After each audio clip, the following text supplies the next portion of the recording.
Welcome to Ecomm Cowboy. This is D2C's daily show where we believe advertising is awesome, ignorance is expensive, and the American dream is alive and well on the interwebs today. It is Monday, August 24th, 2026, in the year of our Lord. We're coming to you live and in living color from a beautiful yet undisclosed location hidden in the Austin, Texas hills. We're brought to you by Slash, Rocked, Aftercell, Sati, Proxima, Universal Ads, Tie, Trend Track, Propel, Rich Panel, Intelligence, Northbeam, Saguno, Postscript, and more. And boy, have we got a jam-packed show for you today. The State of TikTok Shop Q3 has been released. A lot of good things happening over there, but spoiler alert, it's happening for the best 0.1% of all shops. That is the case. We are going to dive into all of the stats. Also, are there illegal drugs being sold on TikTok Shop? There are on all of the platforms. Actually, very interesting story that has come out today in a major publication. What I will say is, if you've been around for a while, you know that this takes place. Under Armour has ended its partnership with The Rock. That is correct. They have broken up. Is this bullish for Under Armour's future? Methinks that it is. Peptides for pups, very real, going to be a huge market, and Americans want more protein in 5 minutes or less. Going to be joined by Marcus Ohanesian, CEO of Perfect Evolution. Going to talk about CRO, accessibility, and all the necessary things that we need so that we don't get sued, as well as Zoe Kahn from Inevitable Agency. She shall be joining us to talk CX and more. As always, I am joined by my partner in crime, Colin Dougherty. Colin, run inside of this show. You run inside of this show. Wow. Can I just say, you look good in the hat. You look good. Thank you. Oh, wow. Is this a new hat that I see? This is a new hat from Shopify's brand new collection. Oof. Look at this. Got this little action here. What's it say on the front? What's it say? We got entrepreneur on the front. We got a little gang Shopify logo on the back. Gang. And then we got, see if you can see that guy. What's that say there? Look at that. What's it say? Incredible. It just says entrepreneur. It's the Shopify logo. Yeah. Wow. Safest job in the whole world. Entrepreneur. It's also means you're employee of the month every month. They collabed with 47 brand as well, which is pretty cool. Sharp. Incredible. I think I think there may be a package coming my way too. Maybe we will be sporting similar jackets here on the show. I got together. Is that I got two packages. I got two. Packages? They gave me yours too, so I just got yours instead. No. Did they really send? Dude. Did they? Yeah. Oh, bro, you got to send to me. No, you have to send to me. You have to send to me.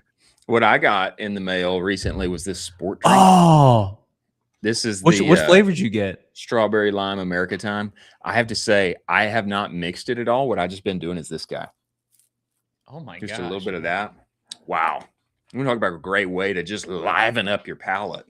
Wow, also make you feel better. I got Arnold Palmer. Yeah, you did. I picked that one for you because I knew that you would like it. Wow. Ladies and gentlemen, top of the show, current thing upon the interwebs, the state of TikTok shops in Q3. What do the numbers read? How are things going over there? This coming to us by way of Aheen, knower of ball inside of our space over at Net Influencer. Some very interesting things to take away here at the tippity top. The first of which I read now. You scroll with me, Producer Jack. Two things can be true at the same time. First, TikTok Shop has arrived. Americans have purchased an estimated $11.8 billion of product on the platform in the first half of the year. That's a lot. Double what they bought in the first half of 2025 per Momentum Works, okay? There is some momentum on TikTok Shop. The Singapore research firm that tracks TikTok Shop sales. Second, brands have not caught up. Scroll up, Producer Jack, and show us this graphic here. This graphic says a lot. Sorry, go back, Producer Jack. Go back to the top of the article there. The top 1% of sellers take 60% of all sales. The top 1% take 60% of all sales. The bottom half take 0.1%. Isn't that crazy? It's brutal. That's crazy distribution of performance there. Yeah. Nee continues, second, brands have not caught up. The top 1% of sellers take 60% of all sales, and the bottom half take only 0.1%, according to Marketplace Pulse. One of the platform's most successful agencies actually tells clients to stay off of it. Interesting, because they are likely to lose money. I mean, we have had numerous we've talked about this. Yeah. people come on and say, hey, you need to invest 6 months, okay, before you're going to receive positive ROI on the platform.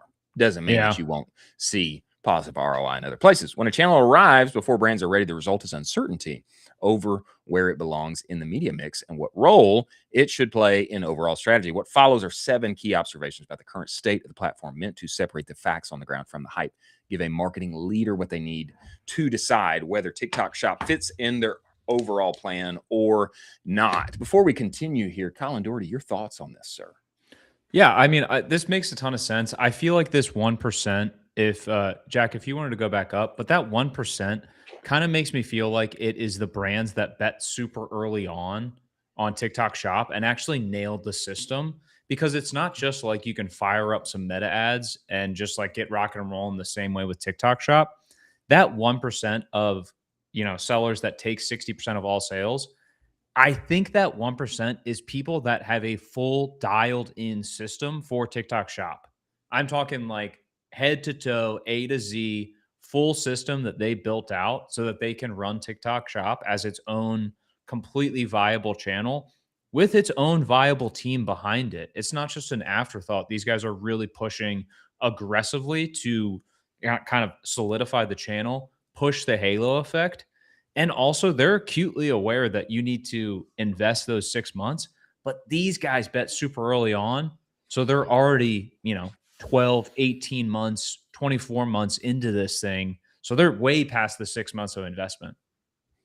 I mean, probably timing, getting in early probably has something to do with it. I also think just here in the least past 12, 18 months, there have been a number of shops that have charted out the path and pioneered the path, which is what, Chris? It's recruiting said creators, providing a place, be it Discord, be it Slack, somewhere where you can manage and maintain that relationship. And also it's incentivizing them heavily and even more heavily, with the spin ups of things like Tribe and such, and finding ways to say, hey, if you can maintain performance here, etc., you get a banger. We're going to turn around, put it on Meta, and we're going to give you a cut of the spend in performance over there. That has come out as of late. It's the Hudson method. It's the army of affiliates. Frostbuddy has talked about it, etc. We've had so many people come on and talk about this. That wasn't exactly paved out and known 2 years ago, 3 years ago. Maybe it was, but it wasn't as broadly talked about. And so maybe, people, maybe they did start in early, maybe they got it, or maybe they just started here in the past 18 months, but they already had a path paved out for them. There is for sure a way to take on the platform now. And I think many of the naysayers, even some of the early naysayers that we have had here on the show, have now changed their mind, because there is a very definite path to go forward on the platform and benefit the whole of your business.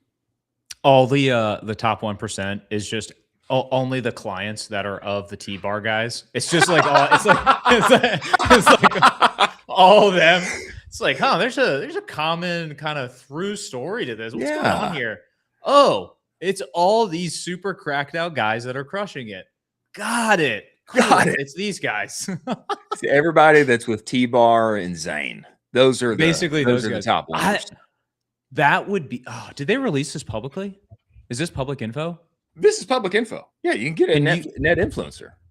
Can you see the top 1% of all companies? No.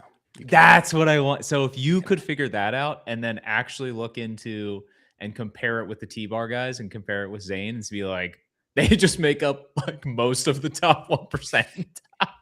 Well, I think you could suss out a number of things You if we had can. access to Kalo data, for example, Yeah. which the article purports as being directionally accurate. I think you could get inside of Kalo data and other places and you could suss out like, well, I know these people work with them and I know these people work with them. Of course, there's also Social Commerce Club. There's everything that Jordan West and his group is doing as well. Probably there are some big similarities with like everybody works with these guys. That's who makes up this top 1%, which turns out is more than half of all of the sales on TikTok.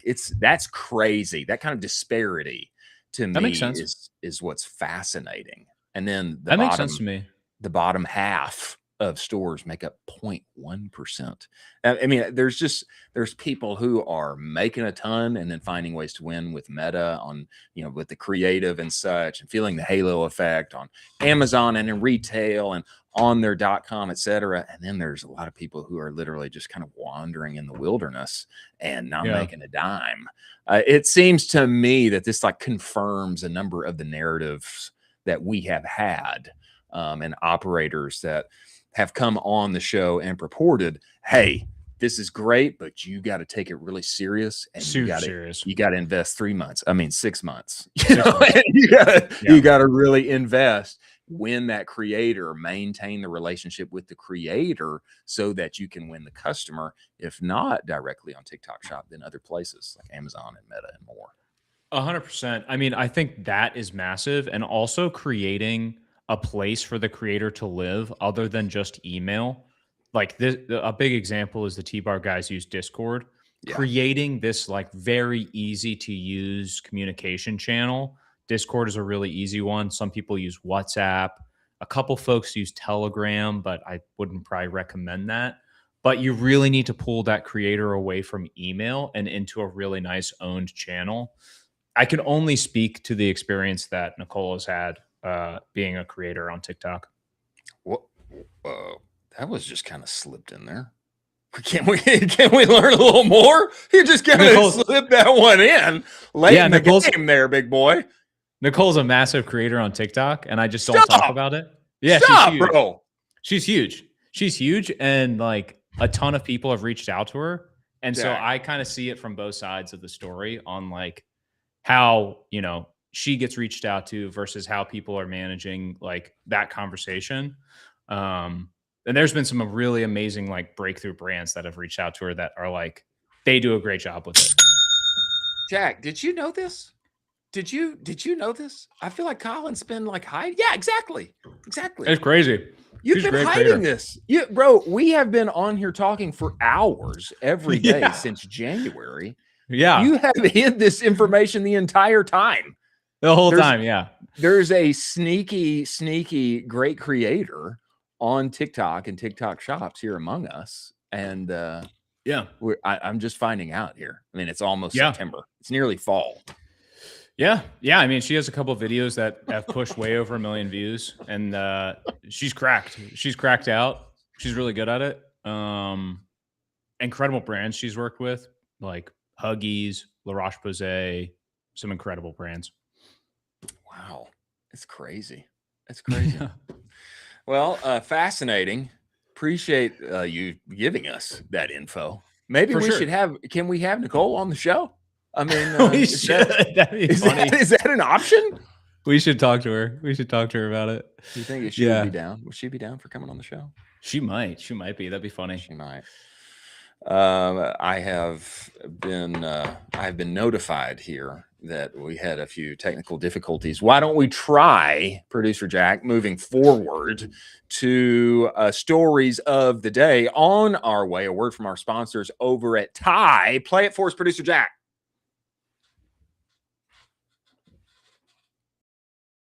Your email provider and your tech stack probably only recognizes about 1/3 of your returning shoppers. Everyone else, they're browsing anonymously, and your flows, they're just sit idle. Ty identifies up to 70% of your total site traffic and pushes those shoppers into the flows that you already run. Caraway, as an example, uses Ty's predict scoring to lift opens by 40%, clicks by 30%, while sending 20% fewer emails. Go book a walkthrough. Go to meetty.com/cowboy. When you do, tell them that Colin and I sent you today. Many thanks for Ty being part of the show. If your growth is plateauing, Speaking of TikTok shop, speaking of TikTok, big story out of Forbes today. This is a kind of a cover your mouth surprised moment, especially if you have not been involved in e-commerce. I wasn't surprised at all, but I know it is shocking for a 0%. number of people kind of tangentially on the edge of our industry. Come to find out, Forbes lets us know there are people selling drugs on TikTok. Do you like that response? This was one of the biggest one of the biggest meme moments. This guy. You think they're doing it on Instagram too? Do you think they may be selling illegal drugs on Meta also? What? This is crazy. Who knew that? Yeah, Somebody better crack down. Somebody better crack down. This tweet here coming to us by way of Forbes. I do have a bit of the article to read as well. TikTok prohibits the promotion or sale of illegal drugs. Fair. Good on them. Yeah. Controlled drugs and drug paraphernalia. But over the last 2 weeks, a singular TikTok account operated by Forbes was served ads from 21 different accounts pushing street drugs like cocaine and controlled medications like Xanax. I read a little more from the article. I just have to say, again, ladies and gentlemen, this has been happening for years on all the platforms. If you didn't know, now you know. Let me give you some details from the article. In July, TikTok ran an ad that could have doubled as evidence in a drug bust. In it, a hand rattled a bottle of white pills at the camera, while smooth jazz singer Sade purred, "Is it a crime?" The label was obscured, but the pills were stamped with the code for opioid painkiller Percocet.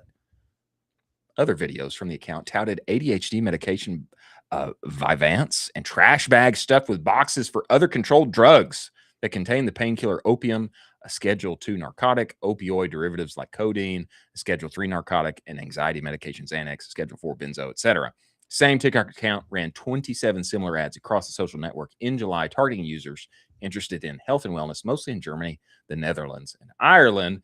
The sale of such medications without a prescription is illegal in all 3 countries. TikTok has, over the last month, hosted a series of ads from accounts pushing illegal street drugs like cocaine, methamphetamine, cannabis, as well as controlled substances like Adderall, Xanax, and Valium. That's part of a black market advertising bonanza on the social media site, where sellers are now hawking fake GLP-1 weight loss drugs and experimental Chinese peptides alongside knockoff luxury handbags and sneakers. Now, this sounds like a big gotcha. Okay. Like, this has been happening on all of the platforms for years. I don't know how people do it, but I am continually shocked whenever I'm on Instagram or whatever. Like, you will see like one of these truly Wild West, like out of left field type ads where people are advertising. There was even an example in a Slack that I was in recently where somebody was advertising a massage and maybe, a little too personal of a massage afterward. Okay. Crazy. These things happen. They will continue to happen. I don't think this is like TikTok's fault. Of course, they don't want this to happen, but this is not like some huge gotcha.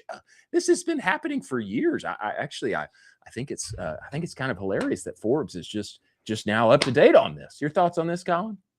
Yeah, I mean, it's wild that Forbes is breaking this story like it's absolutely groundbreaking news. This has been happening for forever. And it's also, there's a couple things to this. One, it's been happening for forever. The people that are selling them always find loopholes around all of this. And so it's like, basically I don't want to like educate people on the loophole, but like the loophole is like you push it directly to a site or you push something to a messenger, and then the person will start to message with you, and then you purchase directly through that off of something. So you're not actually pushing directly to sale. So that's kind of how they keep working around this, is they kind of just like, it's an education type of thing. It's like an education sort of deal. But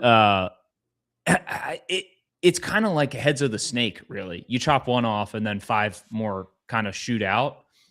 There isn't really going to be a way to fully cut this off forever. I don't think so. I mean, the regulation would have to get so insane off of videos as you're pushing them out and like accounts created. Like it would have to be really intense regulation for this to like fully tamper down. And I think you would also, as a byproduct, end up hurting creators a little bit because you'd have some people just from that, friendly fire just getting clipped off. But obviously this happens and you don't want to see this, and you also don't want people pushing very dangerous drugs out there and fake drugs out there. It's extremely dangerous.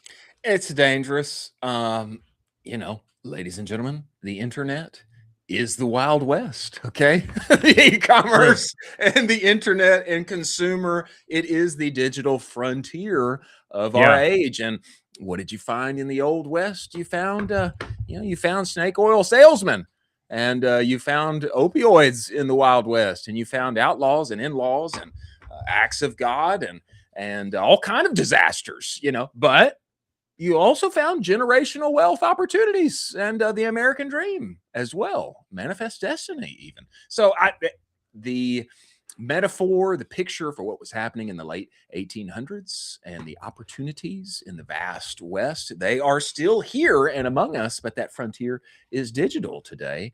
And people will find the loopholes, and they do, as you have so aptly described. I don't think this is going to end. It's not a shocker if you have been around. I think when people do, and when I see these kind of ads, it makes you wonder, like, golly, my little ad where I was like showing what my product could do and how it could transform somebody's life. That one got taken down. That one didn't get pushed out. Got my ad account banned over here. Totally illegitimate. I don't know why it got taken down. Somehow people are selling illegal narcotics and their ads are running and our ad account isn't taken down. That can be very frustrating. I will remember probably my favorite example of one of these type of products was a guy who had a broccoli roller. That's what it was described as. And he would show you how you could chop up this greenish herb that was broccoli, and you could roll it in a specific kind of paper, and then you could smoke the broccoli. Yeah, it's true. I was like, wow, this guy they have gone to great lengths to describe how one can chop and roll said broccoli and smoke it perhaps with this neat invention. People are going to find all kinds of ways. Have you seen any like this? Did you see that one? Yeah, I mean, I've seen some crazy stuff like, and it always reminds me of, I don't know if you know the Stephen A. Smith soundbite when he's like, and he was on crack. Like I get my ad account banned, and then like I'm looking over to this ad account and it's like they're literally selling cocaine, and I'm like, and he's on, and that's on crack. They're selling crack, and I get my ad account banned. Like what? Look at him. Do you see what they're selling? And they're like, honestly, have you tried increasing your budget? Have you thought about that? It's like, dog, that's who I'm bidding against? That's crazy. Yeah. There are many ways upon the interwebs, and the DR growth demons will find their way. They're honestly, hear me out for like 5 seconds here. Okay. There should be a like head hunting reward system for brands where if I, as a brand owner, tell you like advertising platform about like sketchy people you should ban, you give me ad credits. That'd be nice. And if it's like legit, so it's like, hey, here's a drug dealer, ban, I get $1,000 in ad credits, or like whatever. It'd also be a very sneaky way to bother your potential competitors. It's got to be your vertical. You just go report every one of their ads. It's got to be legit. It's got to be legit. And that would be interesting. It would be interesting for those of us who are terminally online, as you must be if you are going to win inside of consumer. Moving forward here, ladies and gentlemen, Under Armour has broken up with The Rock. Shocker. I know. Not a shock.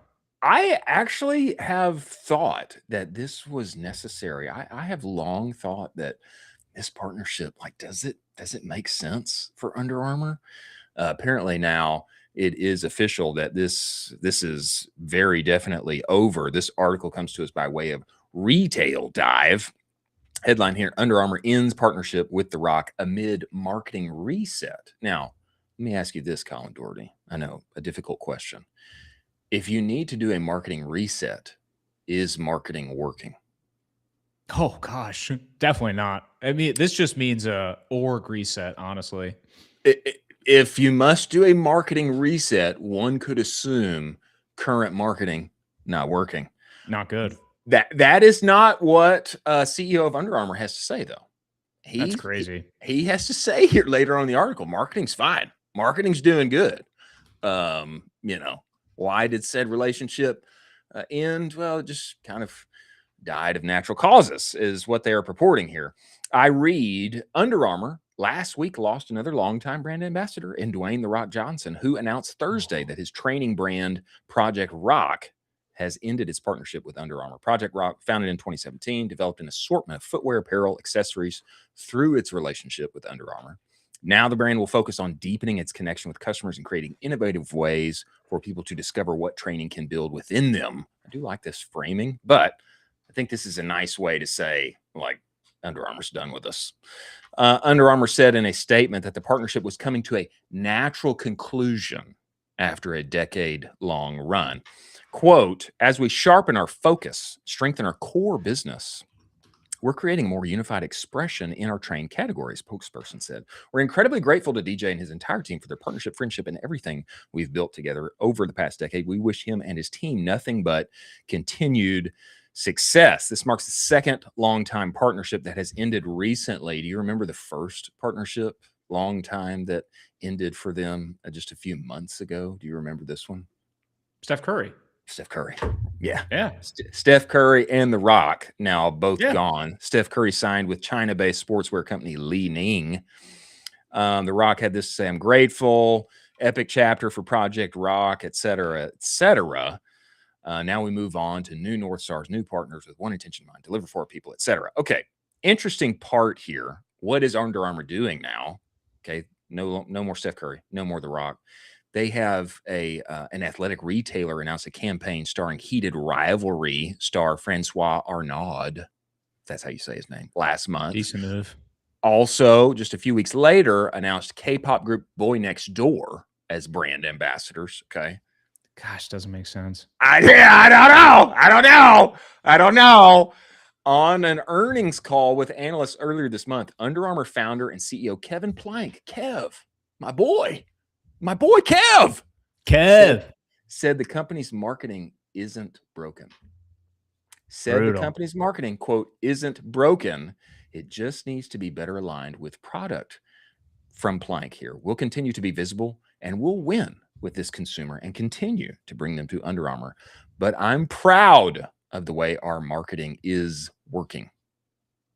Company reported Q1 revenue down 3% and said it has rebalanced marketing spend, which will now be lower as a percentage of revenue. So just to recap here: Steph Curry gone, The Rock gone, marketing reset. Kev's framing here: marketing not broken. Okay, it's not broken. Yeah. I'm proud of the way marketing is going. Also, revenue down again. Wasn't this like the 15th quarter in a row or something? Didn't we cover this? Jack, can you bring up the slide, the slide that I sent you, please? And then revenue when you bring 3%. It up, and spending less on marketing. What's the move here? We're going to spend less on and marketing. Then, Jack, can you hit 5 here? The one right there. Oh my God. Hurts. Dude, I mean, the past 5 years, it's like crazy what has happened. It's crazy. Like, Jack, you can get this away. This was just an example of like the fact that they just don't have any idea what they're doing. But marketing isn't broken. Marketing isn't broken. We're proud of it, and we're spending less, and we need to spend less. Hear me out, though. Get rid of The Rock. Go ahead. This is a good move for Under Armour. To be honest with you. To be so honest with you, because I also think like The Rock isn't really like the brand for them right now. I also don't know what The Rock is doing. I don't know who he is. I think he's like focused on tequila right now and like some shampoo stuff, even though he's bald. So it's like, I think that makes sense. Like, that's great. But I think Under Armour does need this reset. They need to basically clear house of all the influencers they're working with, all the partners they're working with.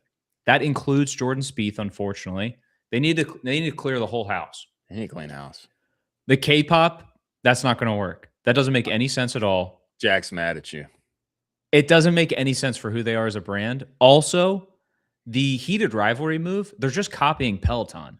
Peloton Really? also did this when Heated Rivalry came out, and they were like, we're going to announce a partnership with Heated Rivalry actor, blah, blah, and then it moved forward. Peloton also doesn't know what they're doing either. So it's like the blind is leading the blind right now. It really, I would love a new CMO, a new creative director in the seat, and just to completely like rip out the current vision for what is happening right now. Unfortunately, if Kevin is still lined up and thinks everything is great, it's a bit of like founder delusion, and the ship will continue to sink. Kevin is the founder of the brand, and he's the one who started Under Armour. It's an incredible thing at what he's built, but like, you have to understand when something is broken, and you aren't the person to fix it anymore. I think we can be honest. Like, Kevin's putting he's putting a positive frame here on something that's been downtrending for a long time. It's crazy. It's like crazy to me. It's a little crazy. I cannot imagine, like, when the board meets, I cannot imagine he's saying the same thing. Can you? What's wild? You know, dude, what's wild is like, you should clear house, become cool again, go out and just make a bunch of NIL deals. And just like, this is what I'm thinking. This is like literally the path, and everyone is thinking it, and everybody's like, no, let's go get some massive superstar. And it's like, no, go get like 40 NIL guys that are cool and people like, and are also like who you should be selling to, instead of like, let's go get The Rock. What? Okay. We got to get back to our roots. Okay. What is Under Armour roots? It's football. Okay. It's actually, it's lower level. It's high schoolers. It's junior hires. It's all of the people with some college new cool equipment that is helping them. And then they push into college. Okay. So let's go below NFL. Okay. What's going on in the college game right now? It's the second most popular sport in America is college football. Okay. There you go. Who does Under Armour have in college football? They really isn't it Auburn? They've got Auburn, but really their bell cow is Notre Dame. Notre Dame is their bell cow. That's their shot. Okay. Marcus Freeman, head coach there, arguably one of the best coaches in college football. Some would say the best. Okay. New York Giants, very interested in hiring him away. That last year did not happen. He stayed at Notre Dame. Here is my plan. Okay. Clear the slate. Get rid of Boy Next Door. Okay. No shade on Boy Next Door, but I don't think the K-pop group is going to take them back to their roots and get them going and cool again. They need to push in all of the chips. Producer Jack doesn't even know who Boy Next Door is. That should tell you not something. Good. Not good. Not a good sign. They need to push in all of the chips on Notre Dame. Okay. And they need to say Notre Dame must win a national championship. We're going to make these players absolute stars all year long. We're pushing the chips in on South Bend, and we're going to cover this team and make every single week a cinematic movie. Okay. Yes. Just like Nike and Oregon yes. and Phil Knight. Okay. Notre Dame is our school, and we push in all of the chips in South Bend. Okay. Wow. All of the money goes to South Bend, and you make that team. I mean, you make them able to compete with the Baltimore Ravens. That's how much you invest into that team. And then you go win the Natty. You tell the stories all along the way. And then every young athlete watching the second most popular sport in America, they dream of going to Notre Dame like Rudy and wearing Under Armour, click, clack. I think they hear us coming. We must protect this house. That is the move. That is the move. Wow. I'm completely sold on that vision. I think it is the correct vision forward.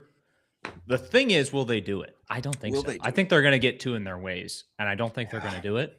The issue that you brought up, too, that I will echo is I didn't even know that they sponsored Notre Dame because they're not talking about it enough. Thank you. And Notre Dame is one of the most iconic schools in college football of all time. And exactly. You're barely even working it into marketing right now, and it's literally time for college football. I should be inundated with crazy cool protect this house-esque marketing commercials from Notre Dame. Golly. It's wild. And they just extended. Notre Dame just extended with Under Armour. Okay. The deal's valued at like $10 million annually in cash and gear. That kind of seems like a sweet deal for Under Armour. Bro, they're getting deal. This is a great deal for Under Armour. This is crazy. And then just exactly what you said. Put a camera crew in there, get some guys on the freaking field, and be like, "Look, we're Under Armour content. We're going to be covering all this. Yeah, we're going to cover practices. We're going to be covering locker room stuff. We're going to be covering preseason. We're going to be covering games on the sidelines. We're going to be covering pump up speeches. Yeah, we're going to be coming post game. We're going to cover all of it." And then we're going to make a sweet, season documentary on Under Armour in Notre Dame. This would crush. And make a big deal of logo versus logo. When Under Armour plays a big Nike school, you make a big deal about it. Yeah. And then you're pushing in your chips. They have to win. They do. They do. Win. But you push in the chips on you getting the right players. You get all of the hosses in that barn. Yeah. And then you make them go to work. It's time to, 10 mil feels light, man. It feels light. Like crazy light, honestly. It feels like they got a deal just to get Notre Dame for 10 mil. Bro, 10 mil feels light. It feels light for Notre Dame, especially because this is their bell cow. Okay. They don't have the Ohio States of the world. Okay. Yeah. Do they have Miami? Miami's is Adidas, It's like if they want to be relevant in the second most popular sport in America, they need to push the chips in on Notre Dame, and they need to make them they need to return them to their iconic status, which they are there, but they need to go win the Natty. Marcus Freeman is the face. Get all those players in, make it a movie, and go band for band, brand for brand, and make it happen. I agree. You guys need to take notes on this. Come on. And then get Ray Lewis to go down and convert Miami into an Under Armour school. Dude, good luck with that. Good luck with that. He might do it. He might be down for that, honestly. Yeah, he might be down for that. Bro, why not get Ray? Well, get Ray involved. He was. Yeah, I agree with this. I completely agree. They need to figure it out. Next and last of our top stories here, we shall just mention it briefly. We'll need to cover it. We'll need to cover it next. We'll have to save it. We'll have to save it because we have a very important person coming inside of this show, the one and only Marcus. Marcus. I'm going to call you Marcus O. Marcus, I don't know how to say your last name. Ohanesian. I'm going to say Ohanesian. Ohanesian.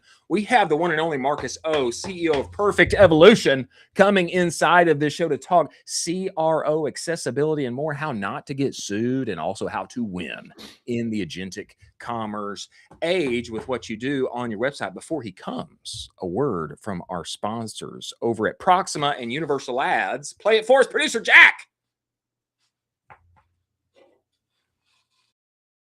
If your growth is plateauing on search and social, it's time to rethink TV. Universal Ads makes it simple for D2C brands to run TV campaigns designed for performance without the usual mystery of getting involved with television. You get both premium streaming and linear inventory all in the same place, okay? You're reaching net new target audiences outside of the same crowded social feeds. We're all spending our dollars today. There's no hidden markups or fees. Campaign separate management. It's just like search and social. You get running minutes. TV that's designed, that delivers for performance marketers. Go to universalads.com. Use code UA Cowboy. You can get $1,500 in matched ad credits. Many thanks for Universal Ads being part of the wow. Jack. Your buyer data already knows what ad you need to make next. You just can't read it yet. Most brands and marketers brief from instinct. Okay, what's our best performing ad? Let's change a little bit. Proxima changes the input here, reads your conversions against real shoppers across 2,000 plus e-commerce brands. Shows you exactly who's buying, what else they respond to, and where your account has gaps. You just wire up Meta, wire up Shopify. Proxima begins to map every conversion back to a real buyer segment inside the commerce graph. And no longer are you briefing from a blank page. You get a feed of creative briefs. First 3 briefs are going to be free for you every single month. Go to proxima.ai. Stop the slop. Many thanks to Proxima. Coming inside of this show is a man who began in e-commerce as a teenager, designing logos, I have heard, for other local bands, etc. I believe he was a drummer at the time. Now with his own boutique agency, growing, scaling, helping all of us on the interwebs win. We must bring him inside of the show, the one and only Marcus O of Perfect Evolution. Get inside of the show, Marcus. Get in here. Wow. Let's go. Yes. What's up, everybody? Marcus, welcome to the show, man. We appreciate you making the time to join us. Thank you. Thanks for having me. I love the intro. Thank you for that. Yeah, we do what we can. Marcus, are you in Massachusetts today? Where are you in the world? I am in Rhode Island, the sunny southern coast of Rhode Island, right next to Connecticut. Oh, I'm just slightly jealous. I bet it feels better there than it does in Central Texas right now, maybe. Yeah, probably. Yeah, it's nice. It's got a cool breeze in the air. Little sun is out, right by the ocean. Nice breeze. Let's go. You know? Marcus, give us a little lore on you. Am I correct in saying that you got into this whole game as a teenager designing band logos and such? Is this the case? That is the case, sir. Yeah, senior year of high school, I was designing logos and websites for my band that I was in. I'm a drummer, still am a drummer. And that's what got me into this game. Fast forward to whatever, 20 something years later, I got a Shopify focused e-commerce agency. I don't design logos anymore. I don't design websites on WordPress and or Angel Fire, if you want to go back to those days of that's deep. coding HTML. Yep, I just aged myself. I know. Marcus, I hear that you want to talk accessibility today. And this is what I will say when it comes to accessibility. Mostly, I just don't want to get sued, which is a very common thing. It's like part of being in e-commerce and having a brand. And Inside Consumer is getting one of these kind of ambulance following lawsuits that eventually most of us end up paying out for them. I do know a few that have fought them. But this is mostly what I think about when it comes to accessibility. But I think maybe you have some other thoughts around it, about it even helping one perform inside of agentic commerce and the LLMs and more. Is that the case? It sure is, sir. Yeah, this is the unsexy subject that nobody likes to talk about in the D2C world. But unsexy doesn't mean that it's unnecessary either. Yeah. So it's there's a lot of ambulance chasing law firms out there that scan Shopify stores for those overlay widgets that claim to protect you that don't. I'm gonna do some hot takes here. I'm just gonna say this right off the bat. I'm gonna do some hot takes. Some people may agree or disagree with me, but I'm gonna say it anyway. So at me on LinkedIn or something like that. I don't know. Is that what people say? Let me make hot takes. That's what people say. That's what they say. That's fair. Cool. All right. Well, so at me at LinkedIn.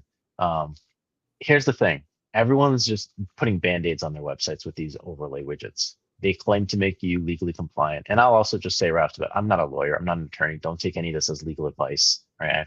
I guess I should say that. But don't put those overlays on your website because they're not going to protect you. They're actually going to target you. They're going to make you more of a target for these ambulance chasing law firms. Whoa. Yeah. Yeah.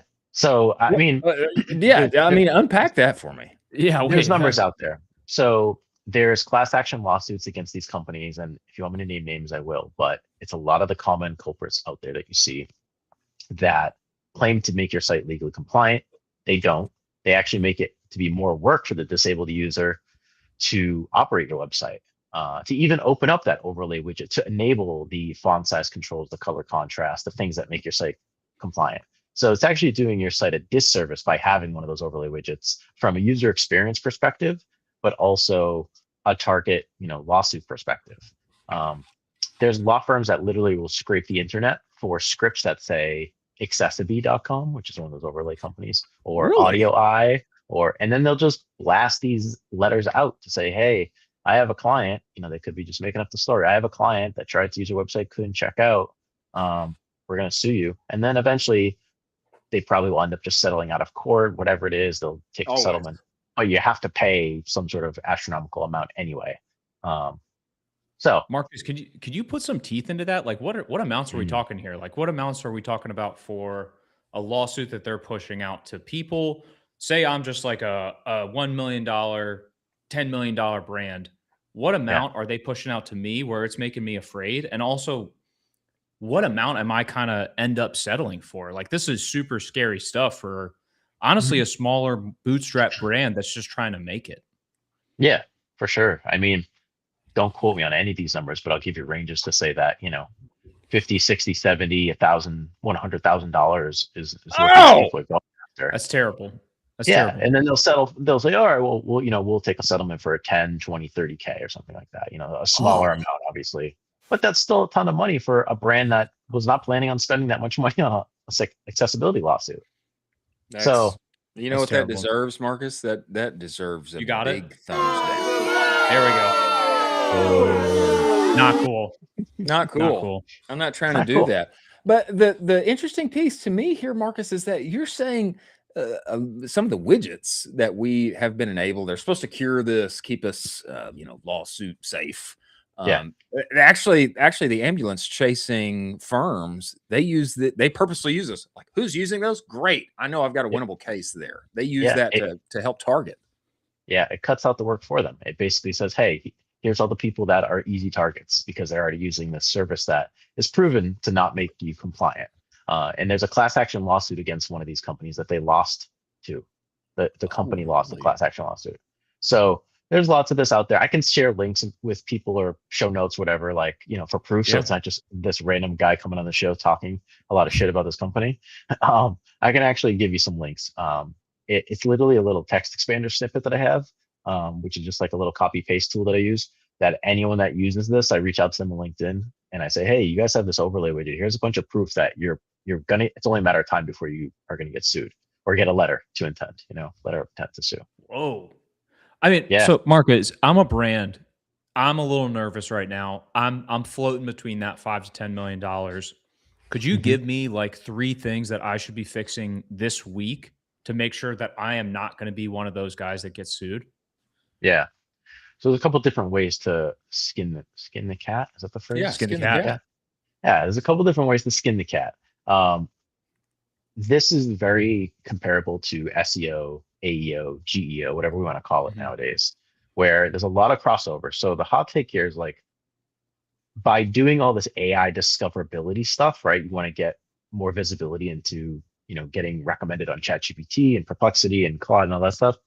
You're already doing some of the accessibility work by having product attributes in there, clean semantic code, labeling your forms, alt tags on images, like all the stuff that you're probably doing for SEO. It also helps your accessibility score when they're scanning your site, basically. So you get an automated score, 0 out of 100, and it checks all the bells and whistles to make sure how compliant your site is or isn't, and it produces a score for you.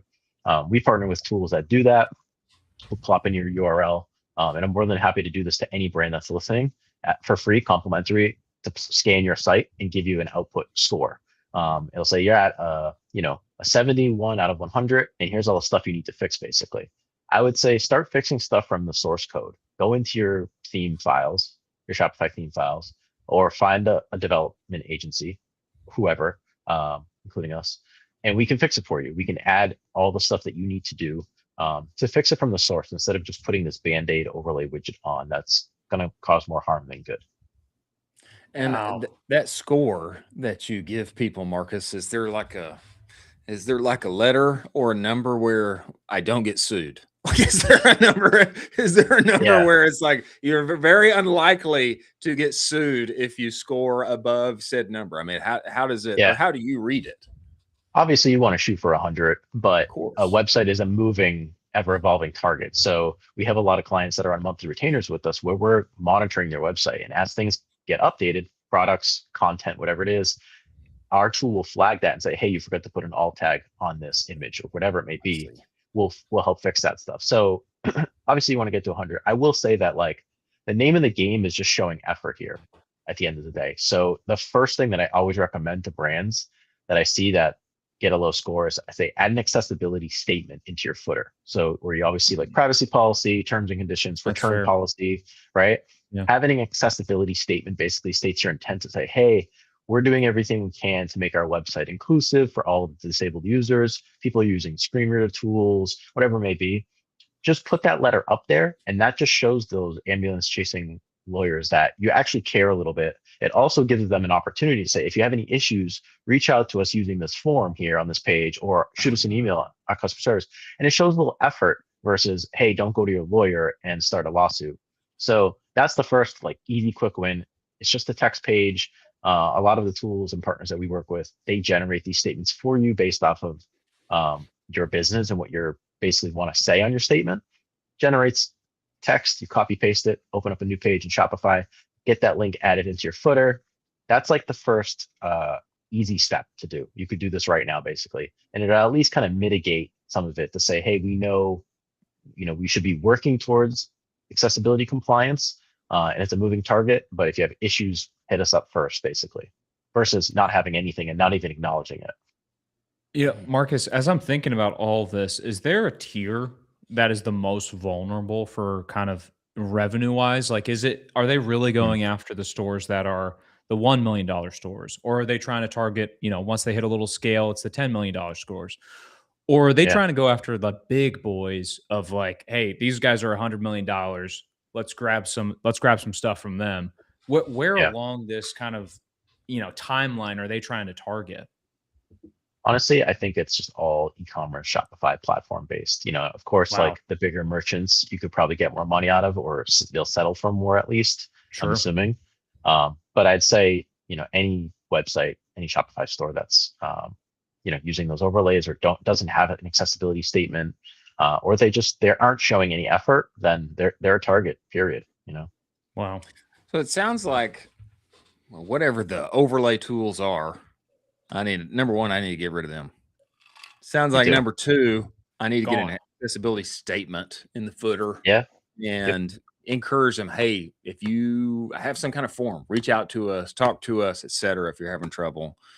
And then I need to get an audit from you.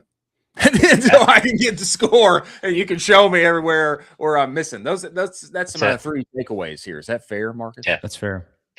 Yep. Yeah, that's a really good assessment. Yeah, we do a lot of these audits and we just give you the report. You can obviously have us fix it, and we start a relationship there of moving on and getting you to somewhat of compliance. But you can also just take that if you have your own dev team. That's totally fine. They can handle all that stuff too. If accessibility isn't like a specialty, but if you have your own dev team, then hopefully it should be. Marcus. Tell me, go ahead. Oh, I was going to say, shifting gears into CRO. Have you seen some stuff in 2026 where this is constantly coming up of maybe conversion killers on websites that you're starting to get annoyed with, where it's like, hey, this is really not working anymore in 2026. I'm not sure why Shopify stores are doing this, but if you're a Shopify store listening, please stop doing this because it's hurting your conversion.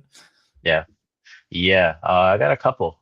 And like I come on here as like the accessibility guy, whatever, but like CRO and UI UX design and stuff, that's all relatable. And we also offer that at my agency. So there's a little Venn diagram of CRO, accessibility, and UI UX. A lot of the stuff kind of commingles together and cohabitates. The stuff you're doing to fix accessibility also creates a better user experience because those disabled users are part of your overall user experience. Those are your customers. So I would say, shifting gears though, from a marketing perspective, and I'm not a marketer, like we don't do digital marketing at our agency. We don't do Klaviyo stuff. Like we're familiar with a lot of that stuff and do best practice, but I would say those pop-ups, those email pop-ups are killing your conversion rate when you don't have an intentional strategy behind it. And again, not coming on here to pretend I'm the expert at marketing pop-ups, but every Shopify store that you visit and you immediately get a pop-up without a time delay or any sort of actionable, strategy, you're just immediately killing your conversion because you're just plopping another code snippet on your website, hoping to get, increase your email subscriber list, offer that 10% off discount code. Like it's all the same shit that everyone else has seen. Why should I be giving you my email address if I'm just browsing and trying to learn about the brand and what products you have, you know? Wow. So- Shots fired from Marcus on the So- pop-ups. Shots fired. So when you talk with people, Marcus, you're telling them, hey, let's turn off the pop-up. Can we just take a test here and turn it Yeah. off and see I how mean, things yeah. go? You actually tell people that. I don't want to say that they're not effective because they are. They're very effective, but there has to be an intentional strategy behind it. So I always like to have a conversation and say, what's your goal here? What are you trying to do with this pop-up? Because every piece of your website should have some sort of positive outcome. Yeah. And I say that in the sense of CRO. I see that with content, your product page, what's above the add to cart button, do you have social proof? All the things. It's basically a checklist that goes off in my head that we also do in our audits and things like that. That all of that should provide value. So it should paint the picture basically to get that intention there and really educate the potential customer. Marcus, do you have any brands that you like when you're thinking about intentional pop-up, intentional capture? Are there any brands that you can point other brands to and say, hey, these guys do a really good job at this. We should try to emulate this same kind of ethos for how they're doing this because it's very intentional. Yeah, I'll get back to you on the actual answer to that. But I'd say with the functionality of the pop-ups, I think is the most important. So I'll generalize instead of giving you one example. I'll say any pop-up that doesn't hit you right when you load the store, so there's a time delay, but also the messaging. I know like Alia, I think is the name of the tech tool out there that does that pretty well. They have a lot of they're kind of thinking about it a little differently than your typical kind of like Klaviyo pop-up that everyone kind of throws on your store. But again, I would say really start to zoom out and like take a look at what your offer is there and your messaging and when it's hitting the potential customer. And more importantly, there's tons of personalization tools out there. You should be personalizing that pop-up to who the customer is. Whether they visited the site before previously or not, or if they're a new customer, or if there's products that they're already interested in, you can recognize that because of their behavior on your website. And there's tons of tools out there that can track a lot of that data. But I'd say really start to get intelligent and smart about that stuff, because otherwise you're just muddying the waters. Totally. Marcus, give me like the specific things when it comes to accessibility, things you're touching on the website that you see is helping brands show up more for AEO inside of the LLMs, et cetera. Like, what are you touching that, sometimes just not top of mind for marketers and operators that's a real helpful lever to be mindful of? Yeah. The first more of a background thing is all of your structured data, which you should be looking at anyway for the AEOs type of stuff. Your product data, all of that should be organized, clean, legible, readable from your schema markups, all the technical things. And there's ways to audit a lot of the stuff. Shopify is starting to give you a lot of those tools built in to kind of see how you rank up and if there's messed up data that you should be fixing so you can get higher visibility in those LLMs. That's more of like Shopify. The boring. Yeah, shout out to Shopify. The other one is like, honestly, if you go to your website right now, pull up your Shopify store, and if you hit the tab button on your keyboard, does that go over to your website navigation? Period. Try that. Everyone try that. And if it's not, you have an accessibility issue. So a lot of people that are blind or deaf, they use screen reader tools. The JAWS tool is one of them. People are navigating with their keyboards. And if you're not able to tab through your entire website, it should highlight, if you hit tab, it should highlight the certain areas that you're in. That's a flag. The alt text is an obvious one too, which obviously helps your SEO side of things.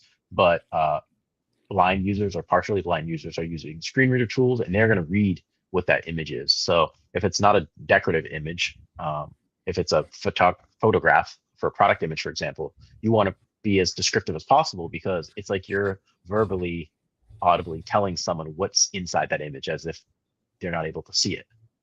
So alt text is super important. Of course, there's AI that can help expedite some of the stuff, but you obviously want to double check to make sure that it's real, and it actually is a good representation of that image, especially if it's describing your product that you're trying to sell to them. What else? Do you want me to keep going? Go ahead. Marcus, you are no stranger to some spicy takes already, and it's very obvious that you are willing to push against the grain a little bit, which is, I love this. I mean, what best practice in e-commerce are you basically disagreeing with right now, other than the pop-ups stuff? Is there any best practice that you fundamentally disagree with right now that you just think doesn't make sense, but still is floating around out there as an e-commerce best practice? Man, I love the way you set me up for these, really just, you get me ready for these spicy takes, I'd say a lot of the retargeted marketing stuff. And again, I'm not a marketer, so, and I know that there's, this may be a very hot take because of the show that I'm on, and I see some of the sponsor logos scrolling under my face here. But I say that a lot of the retargeting stuff is too creepy and too invasive, I guess. And I'm saying that from my own personal experience. I'm not saying this as like an e-commerce strategy or something that I would recommend to people. Obviously, if you get conversion out of it and you get results, do more of it, right? And do less of the stuff that's not working. But I've just been thrown off by a lot of very invasive tech partners out there. I've just visited your website. That doesn't mean anything to you. Like, I'm a curious internet user, I'll say. Doesn't mean you're ready to get married. That's right. Exactly. I won't go down the analogy field there. Okay. Well, good on you. But, good on you. I'm a curious internet user in the sense that, like, I don't need to get emails from you because I just visited your website. I don't want 10% off yet. I don't want, a free bundle or whatever it is. And yeah, I think my biggest hot take is just those pop-ups, the pop-ups and the overlays. Anything that's just like coming in your face too much is just like very abrasive. It's just there. It's a lot, Marcus, man, we appreciate you coming on and enlightening us regarding accessibility and all these things. Nobody wants to get sued. Everybody wants to be found, and everybody wants more customers. Marcus, people want to find you, talk to you. Where do they find you? Where do they follow you, etc.? Yeah, perfectevolution.com. Find me on LinkedIn. I'm sure we'll link here. The last name is Ohanesian. There we go. It's phonetic, but I appreciated your attempt, Chris. Thank you. Let's go. Marcus Ohanesian. Man, we appreciate you. We appreciate you making the time to come on the show, and look forward to hanging out again. Maybe it's San Diego Commerce Roundtable. I don't know. But Marcus, anytime there's something going on, you and I seem to find our way there together. We appreciate you making the time to join us. Look forward to having you back, man. Thank you, brother. Thanks, guys. Appreciate it.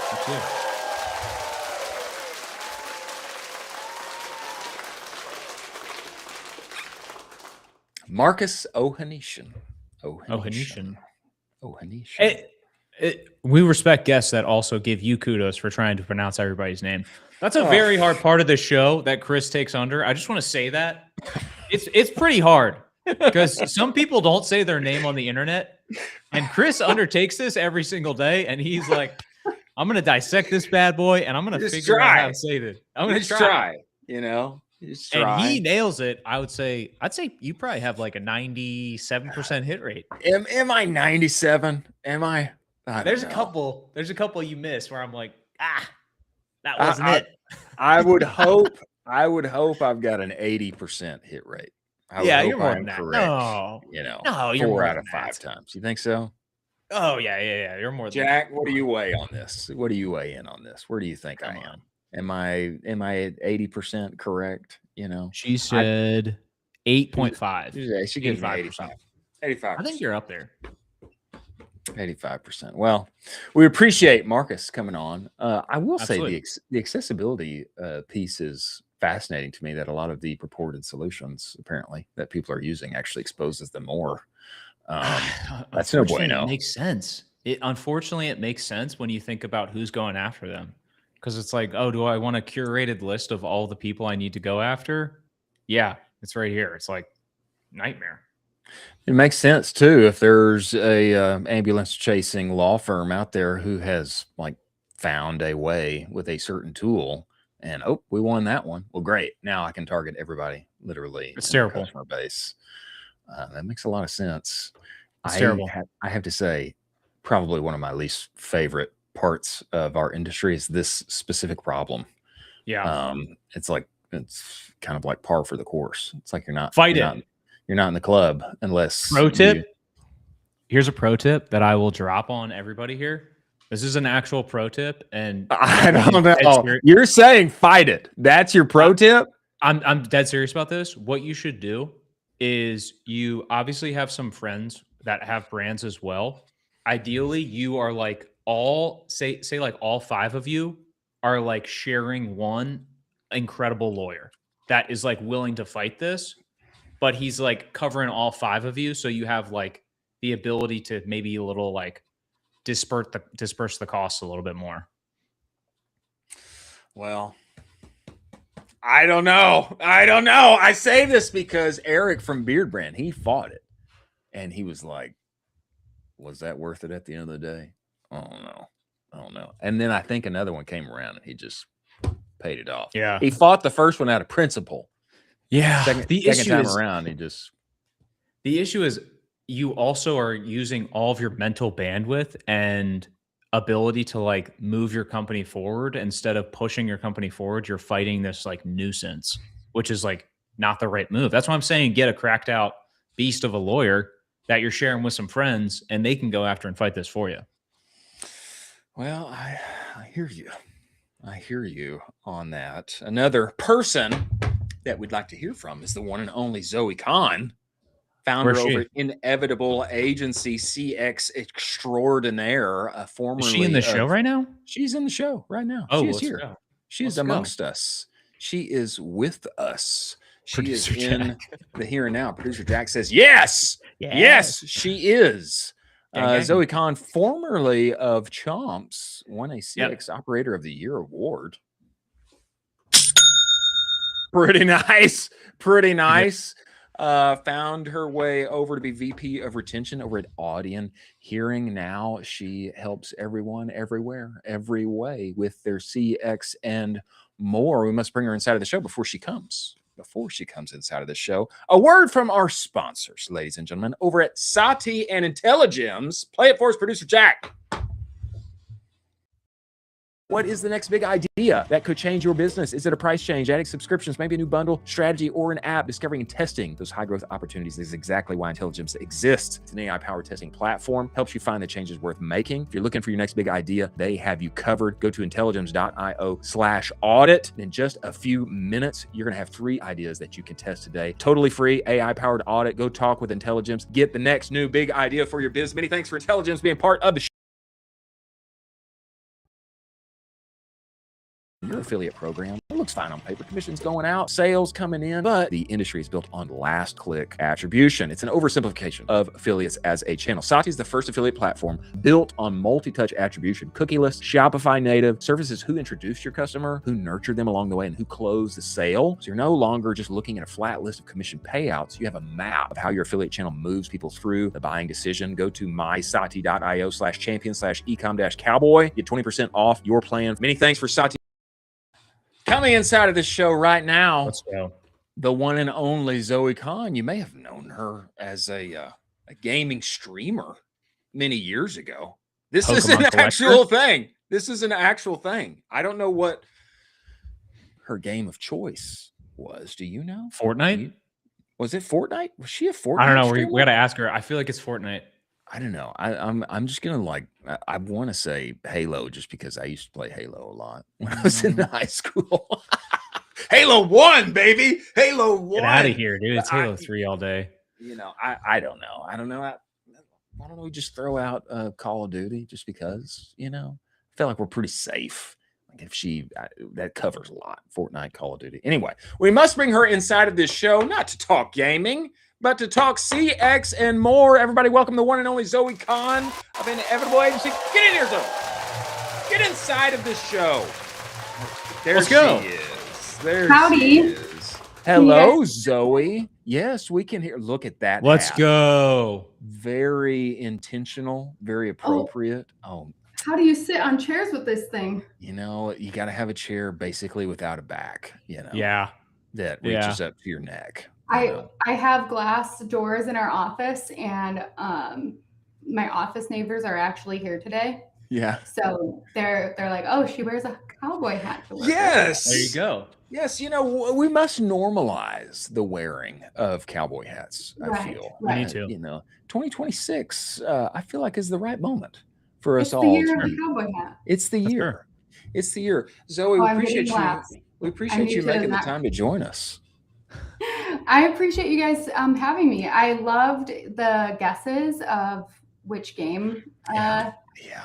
Do we want to? I want to know. What is it? Can we know? Call of Duty. Yeah. Oh, crazy. Was Zoe camping? I saw the Colin thumbs down. I was like, whoa, what's no his way. deal? Were you camping? No, I was the meat shield.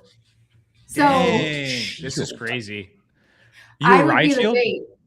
I would be the bait. I would run out in all of the chaos and then die, but then my team could kill everybody, Right. Whoa. See, that's great, Zoe. See, I was correct. I just thought of those three: Fortnite, Halo, Call. I just figured we probably got it. Yeah, one of those. And I don't know played why. other things, but that was the majority. Why is Colin not like it? I'm a little offended. I love that it. He doesn't. I love search and destroy. I love hardcore search and destroy. I love doing it. I think you're editing. You're editing yourself now that Zoe is here. No. Yeah, I don't know. I saw an immediate right. thumbs down. So what's with this? It's a little not fair. I think he's self-editing. He's self-editing. It's because I was bullied on Call of Duty by 14-year-olds that crushed my soul, and they would always be better than me. And so it's just it's a sore spot, honestly. I get it. Yeah. Zoe, I would love for you to clear up for me, because every time I talk with somebody in CX, this will happen at certain points. I will use the term customer support, and I know that's a no. I know that's that's like a part of CX. I have a different perspective on it, actually. Please. I think that I understand why people get offended when customer support is referenced to rather than customer experience. However, I think that getting offended by it only worsens the way customer support looks. I see.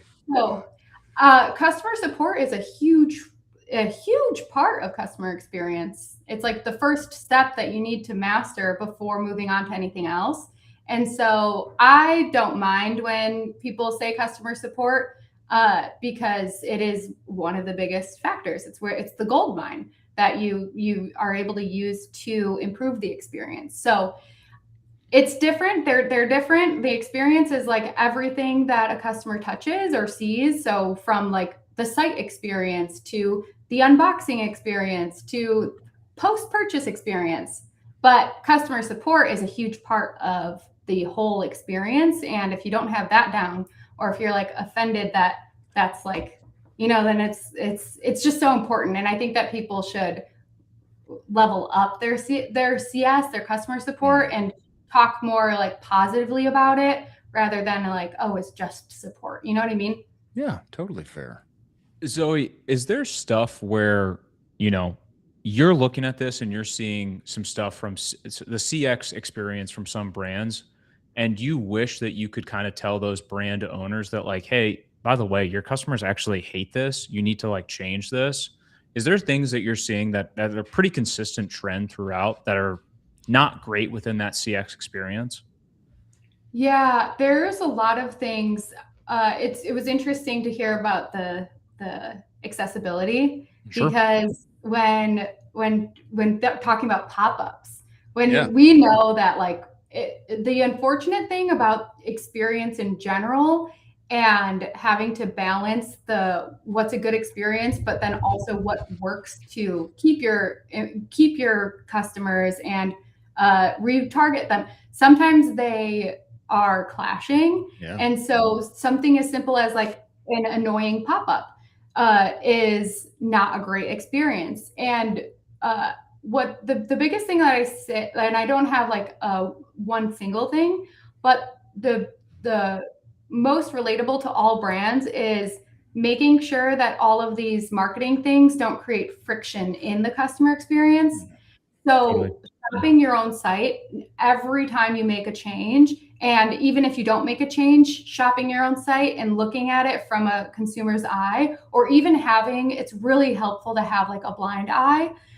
So somebody who doesn't know anything about marketing that is a consumer, have them shop your site and just have them audibly talk about what they're feeling while they're shopping your site, or in any point of the journey, have them tell you what it felt like to unbox the product. Have them tell you what it felt like when they're getting all these emails, and then just finding that balance, because we can't stop doing these marketing things, but as long as they're not creating too much friction and you're not like scaring away your customers, that's like the best thing you could do. Totally agree with this. Zoe, when people talk with you about customer support, customer experience, like what are the top like issues that they're having coming to you for? I know in my mind, all the times I've been brand side, most of the time I try not to think about customer support whatsoever. I just try to avoid it, particularly myself, because it can be a headache, a huge headache. I mostly just don't want to have the headache, you know? Yeah. And then the other thing is like, oh gosh, how much money is this thing costing me? You know, Right. Who do we need to hire? You know, what kind of person do we need to hire, et cetera. But, you know, this is an area that you're living in and swimming in. Of course, you've developed top tier programs in. What are the common things that people are coming to you for? Yeah, that's very common. Is a lot of times people come to us when it's almost like too late, where they're like, oh shit, I haven't paid attention to it, and now it's bad. Now it's affecting our reviews. Now we're getting negative BBB complaints. Oof. Now we're losing customers. And this is like the dramatic side, but this happens quite a bit because there's so much to focus on in business that a lot of people are like the customer support side, it's like can be easy, or like it's not worth everyone's time. But if you let it go too far and you don't pay attention to it for too long, that's when you can kind of get into these scary thoughts. So one of the things that it's just like it ends up being so messy. And one of our mantras is let us help you reduce your stress. Like we don't want you to worry about it. You should be able to just hand it over to trusted people, and they should be able to like reduce that stress from you, because it is a scary thing to think about if you don't know your support or your experience is under control, and you can like ruin your reputation with that. People, one tweet or one story or one post on the internet for a bad customer experience could be detrimental to your business for a long time. So a lot of times it actually comes down to brands not having it organized, and things get lost or things get missed or worked through too quickly, where something it's usually like an honest mistake, depending on the brand, from like being disorganized. Interesting. You know, Zoe, let's say I'm a $5 million brand. I'm coming to you. You're going to audit my entire CX experience. What's the first thing that you are going to look at, or the first metric that you're going to dive into and be like, this should not be like this. This should be like this instead? First thing I do is shop the site, and with as best as I can with a blind eye. A lot of times I actually have newer people in the agency shop the site. So because the farther they can be removed from understanding things, the better. Totally. That way they can kind of see it with a blind eye. So that's the first thing. And any friction point in that is where we focus first. And we kind of put numbers behind those friction points of, I wasn't able to like add this to my cart. How like, or it was confusing. I didn't purchase that because of X, Y, and Z. And we kind of we're not CRO experts, but we are looking at the experience, the site experience from consumers. So that's number one. And then number two is when we get into like the systems, we audit the it's simple, but it's very important. The response time and understanding if you're pissing people off from taking too long. Totally. Yeah. So the customer satisfaction rating is really important, but unfortunately, sometimes brands don't have it on because they like don't want it, or like they just didn't think to turn it on. So sometimes we can't audit that rating, but we can audit the sentiment of the customers no matter what. Totally. What is a non piss offable time period to respond to people with, like, what, what's the range? What's the range where people are happy but also not weirded out and actually doable? We have our non-piss offable KPI is under 24 hours.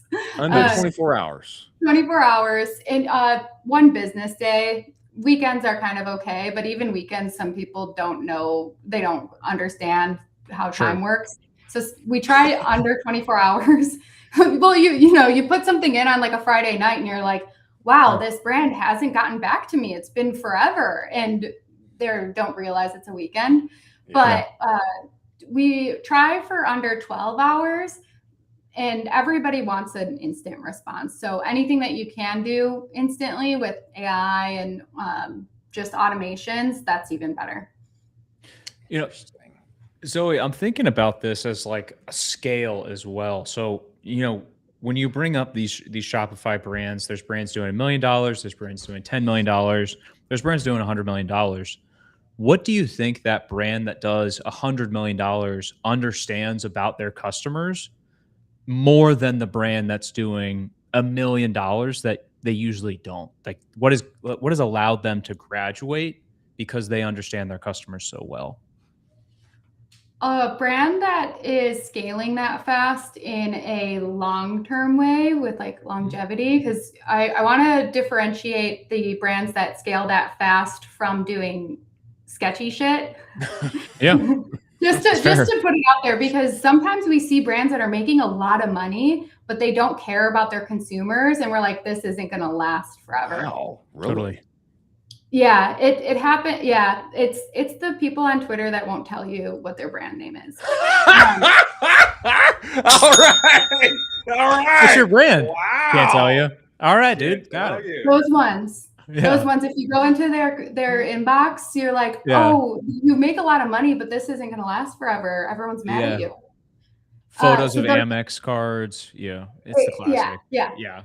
So if we get those ones out of the way, the ones that are building a long-term business for forever, or they care about their consumers, they're listening to the feedback from their consumers in any function. So they're reading reviews and understanding like how do we actually get good reviews, and people want to tell us about tell their friends about us and write a review because they actually like love our product, and they're making decisions based on what their consumers are telling them. And this is in the inbox, this is through surveys, this is through any like social media posts. They're listening to their consumers and they're making decisions based on them rather than just based on what they think is right, and just using all of that feedback and moving their business towards what their consumers or their potential consumers actually want. Yeah. Zoe, because you mentioned it, I mean, we have to talk about it. What are the sketchy things? What's the list of sketchy things that you see happening that may make you money in the short term but hurt you in the long term? Yeah, give us the don'ts. Give us the sketchy don'ts that we should all be aware of. So this is where customer experience gets very broad, right? Yeah. It comes down to, if you're making an ad that is promising something, you're not setting the correct what's the word, like expectations. You're setting unrealistic expectations for your product. It's just, yes, that will get sales because people think that they're going to get what you're telling them, but then the return rate, and this is the other thing that the Twitter people that don't have their brand name in there, they won't tell you their return rate. They'll tell you how much revenue is coming in, but if you look at how many returns they have, you're like, holy shit. Wow. 50% of your people are returning. I've seen it. It's been pretty bad. Crazy. So if there's unrealistic expectations from the marketing, it's tempting, right? Because it works to convert. And then it is tempting because some people won't return, but they won't come back and buy again. So you do get short-term gain from it, but you're setting yourself up for failure. And some people don't care. And then also making things hard or misleading on the website. So this happens a lot with, there's a gray area with like subscriptions. So if you are not being very clear that someone's signing up for a subscription, it's okay, I think, to like make it a little bit hard to cancel, not in like a horrible way, but like, to let people ask them a couple questions before they cancel so you're understanding them. And it's not so easy to just press cancel if you're doing it in like a intentional way that you're wanting to get feedback. But if you're signing people up for subscriptions that they didn't even know that they are signing up for, it's never good. People get really, really upset, and it just hurts your brand image. That's a recipe for bad reviews and absolutely better business bureau write-ups. That doesn't make people happy. Wow. Zoe, as we're on this, keep going. I was going to give a tip for any brands, because maybe you're one of those Twitter brands that's listening to this and I hurt your feelings. Maybe they needed it. Maybe they needed it. So they need to hear this. Truth hurts sometimes. They need to hear this. Here's a tip to get out of it. So you have to like look inwards and understand what you're doing first, and kind of like start setting realistic expectations for your customers. Like maybe don't guarantee they'll lose 30 pounds in 30 days kind of thing. But once you start changing the way you market and getting good reviews and like your product works, and you set up automations where every time someone gives your customer support a 5-star rating, or think of anything that like that customer is happy, and get rid of people where that they're unhappy, and try not to like make segments that target them, but ask people to write a review on your BBB that that they're already happy, and you can automate this in Klaviyo. It's a big miss that people who want better reviews like Trustpilot and BBB, it really, really works without trying very hard to set up those automations so that you can get out of the hole of like the negative reviews. Wow. I mean, okay, so Zoe, in line of spicy takes, is there any best practices for CX that you fundamentally disagree with, where you're like, no, these don't make any sense anymore, but somehow they're still a best practice in our industry?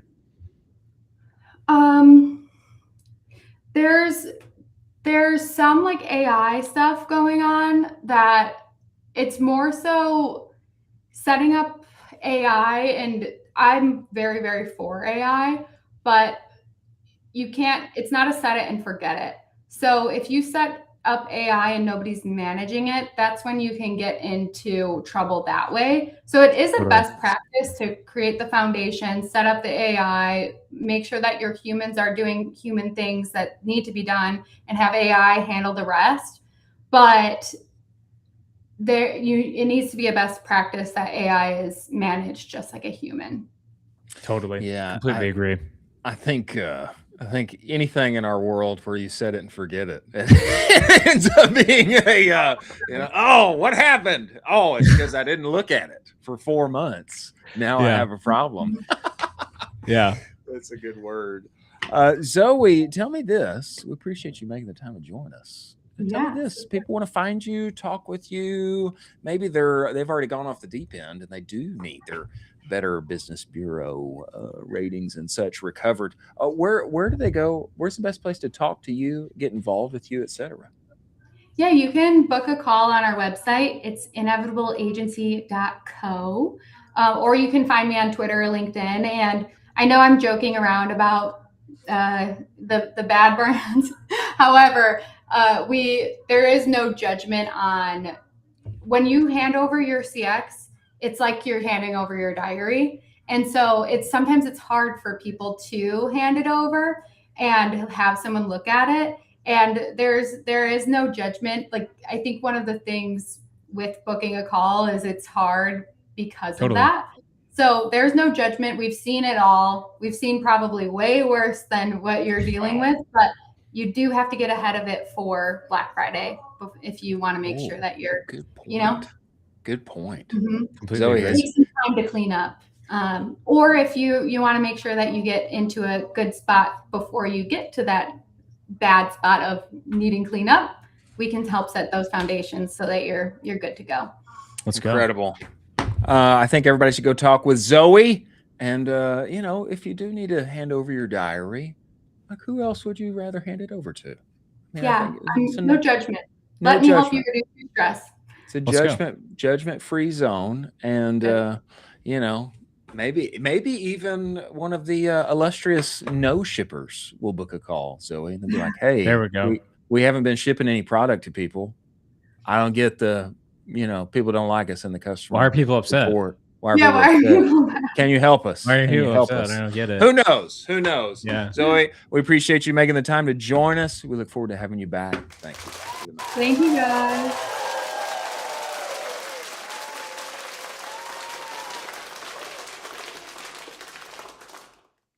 Wouldn't that be hilarious if she had a call with a no shipper?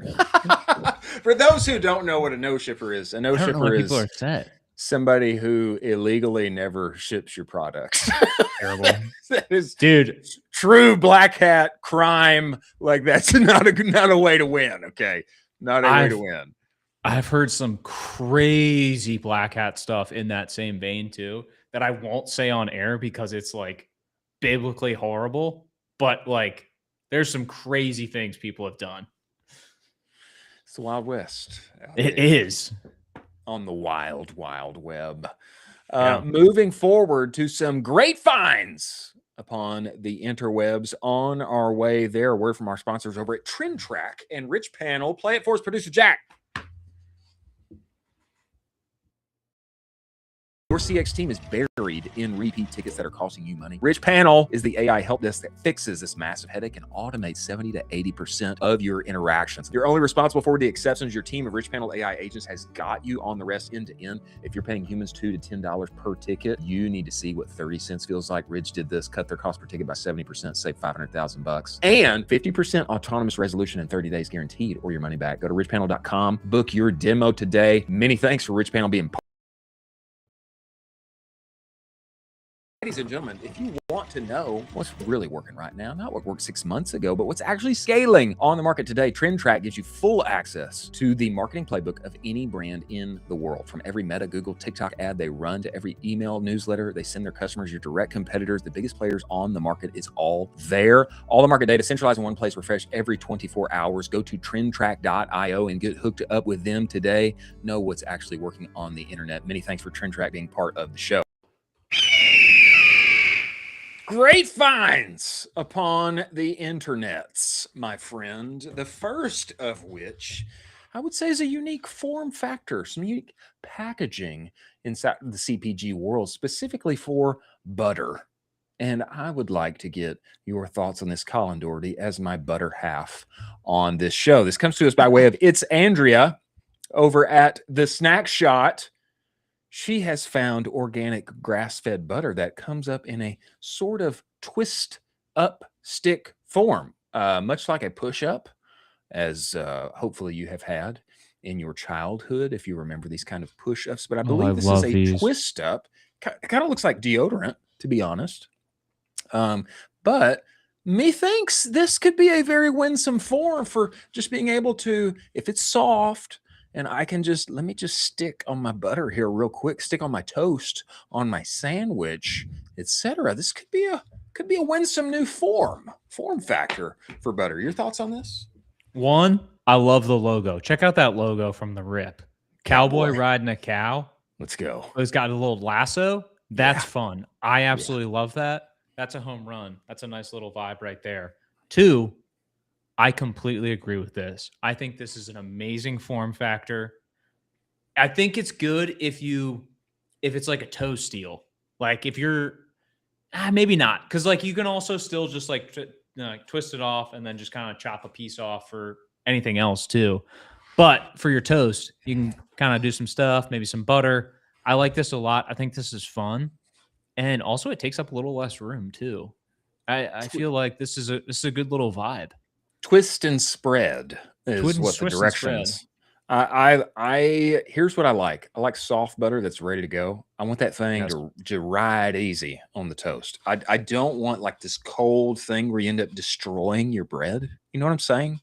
I completely agree with this. Sometimes you agree with this. There's a butter boat. If one has not experienced the butter boat, have you experienced a butter boat, sir? I'm so hip. I'm so hip to this. Big fan of the butter boat. Get a big one, call it a butter yacht if you desire. But my wonder here is, can this twist and spread form, can this essentially be a kind of butter boat that doesn't have to live in my fridge? If it lives in my fridge, I know it's going to be hard to spread. I want to like have it on the table and be ready to stick them and go. That's what I want. If it can do that, I'm down. It's kind of a nice little party trick if you have guests over for dinner and then out of nowhere you just like, right. Like, wait, what's going on there? What are you doing right there? You're like, oh, grass-fed organic butter. Check it out. Yeah, nice. Yeah, maybe you twist it up, and then just take a big lick of it. Just as like as a way to assert dominance over your guest. This will be my stick now. Thanks for coming. Yes, as one must. You must find a way to signal dominance. Yeah, in exactly. any social interaction. You know, of course. Why not invite people over and lick the butter stick? Yeah. Interesting way to go about it. Next, Van Man now has orange soda made from scratch. Van Man continues to win. Wow. You know, we go to San Diego quite soon for Commerce Roundtable. We must go to Van Man's restaurant. We must partake of the craft, handmade, in-house orange soda. I can only dream that this is like made with actual orange juice. That would be my guess. Yeah, Jack, can you scroll up to see what it's made of? A little bit. Just scroll up a little bit. House pressed orange juice. Reverse osmosis water, super big flex there. That's sick. Organic cane sugar, organic orange peel, and then Redmond's real salt. Nice. Do you think it's carbonated? It's got to be. It's orange soda. It's got to be. No, it's carbonated. I'm dumb. It's right there. Yeah. Wow. This is really cool. I really want to try this. I want to try it, and I want to order like whatever his standard meal is. You know, I want to order 2 for me. You want 2? Dose. We should get some before the show and then some for after the show. Yeah. So we have like just some emergency Van Man on hand. Double the pleasure, double the fun. Double emergency Van Man on hand. This is one of for those who are not aware. There are a few things I want to do out in San Diego when we go to Commerce Roundtable, eating at Van Man's, and perhaps with said Starlink going live at Van Man's. Yeah. That's on the docket. That's on the docket. There we go. Let's go. I also want a sushi burrito while we are in Southern California. Wow. Okay. You're not digging. Have you had a sushi burrito? Yeah, they're great. Underwhelming. Wow. Well, underwhelming. I'll tell you what's not going to be underwhelming is this soda. And That's I'm fair. down. when we go to Van Man's part of the world. Next on our great finds, Bugatti has made a $400,000 TV. Believe it or not, it does exist. Okay, we need the full video here to see how this thing works, though. Producer Jack, can you? Is this like at the start of the video? Look at this. Okay, we got. Yeah, we don't want to get dinged.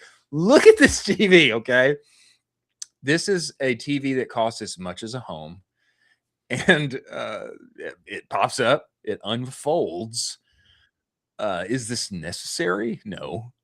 Is it kind of cool? Yeah, I think it's kind of cool. I don't know how many of these are going to be sold. I think somebody on the interweb said Bugatti will sell precisely one of these. What do you think of this TV? A $400,000 unfolding television.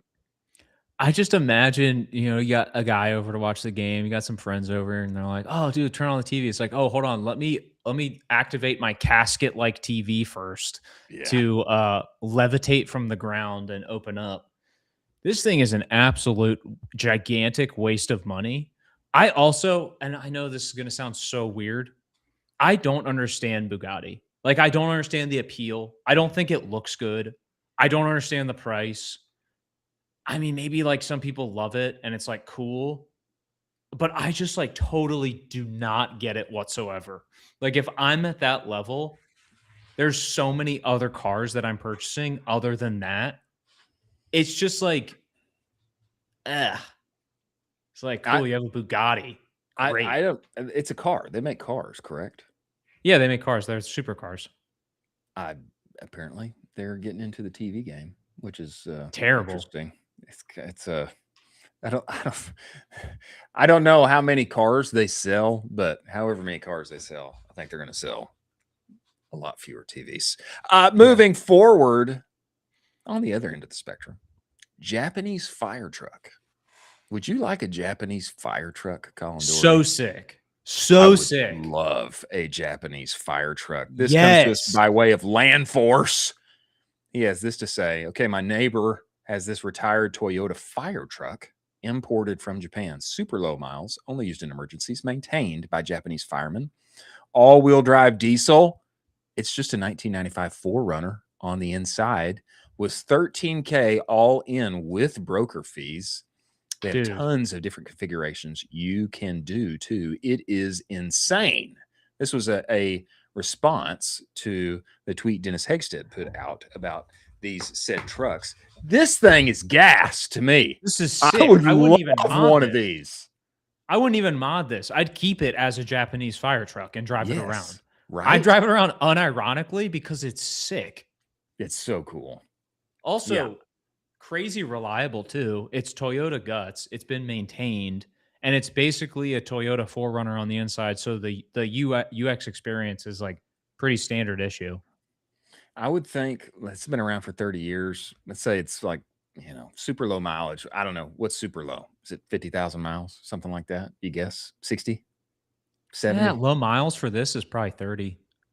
That'd be tight to get this 30,000 miles. Okay. It's a 30-year-old fire truck. And I Sick weekender.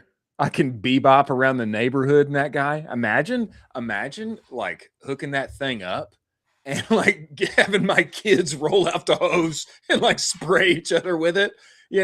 Like you would be everybody's favorite guy in the neighborhood. Like, let's go play with Mr. Dougherty's Japanese fire truck.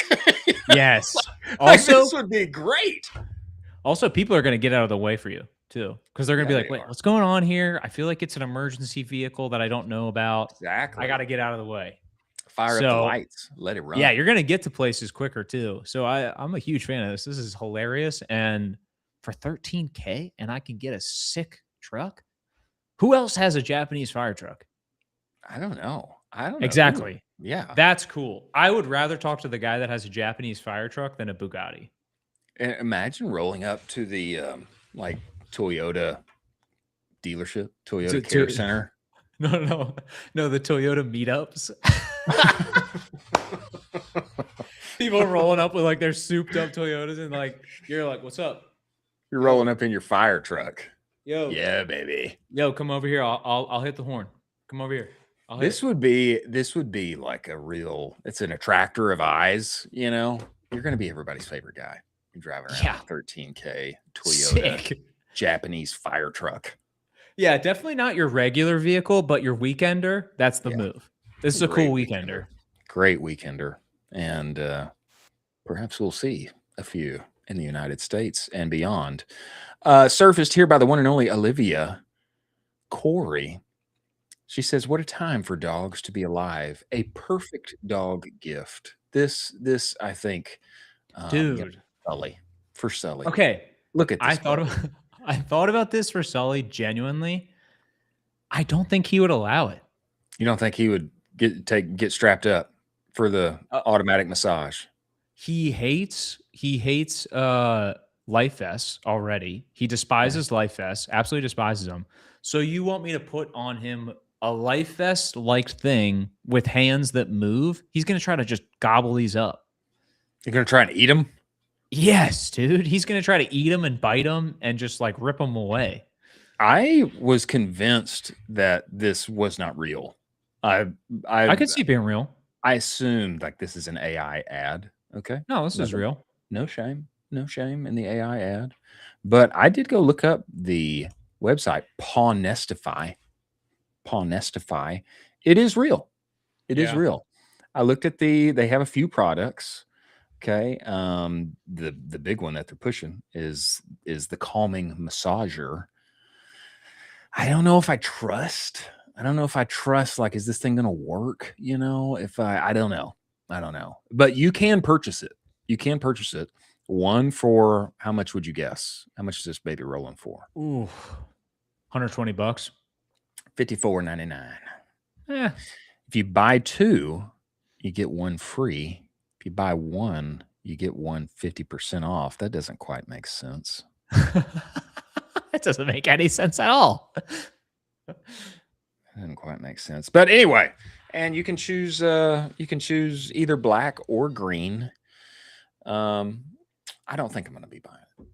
I genuinely could see the use case for like older dogs that need like stimulation for like movements of their muscles or joints or something like that.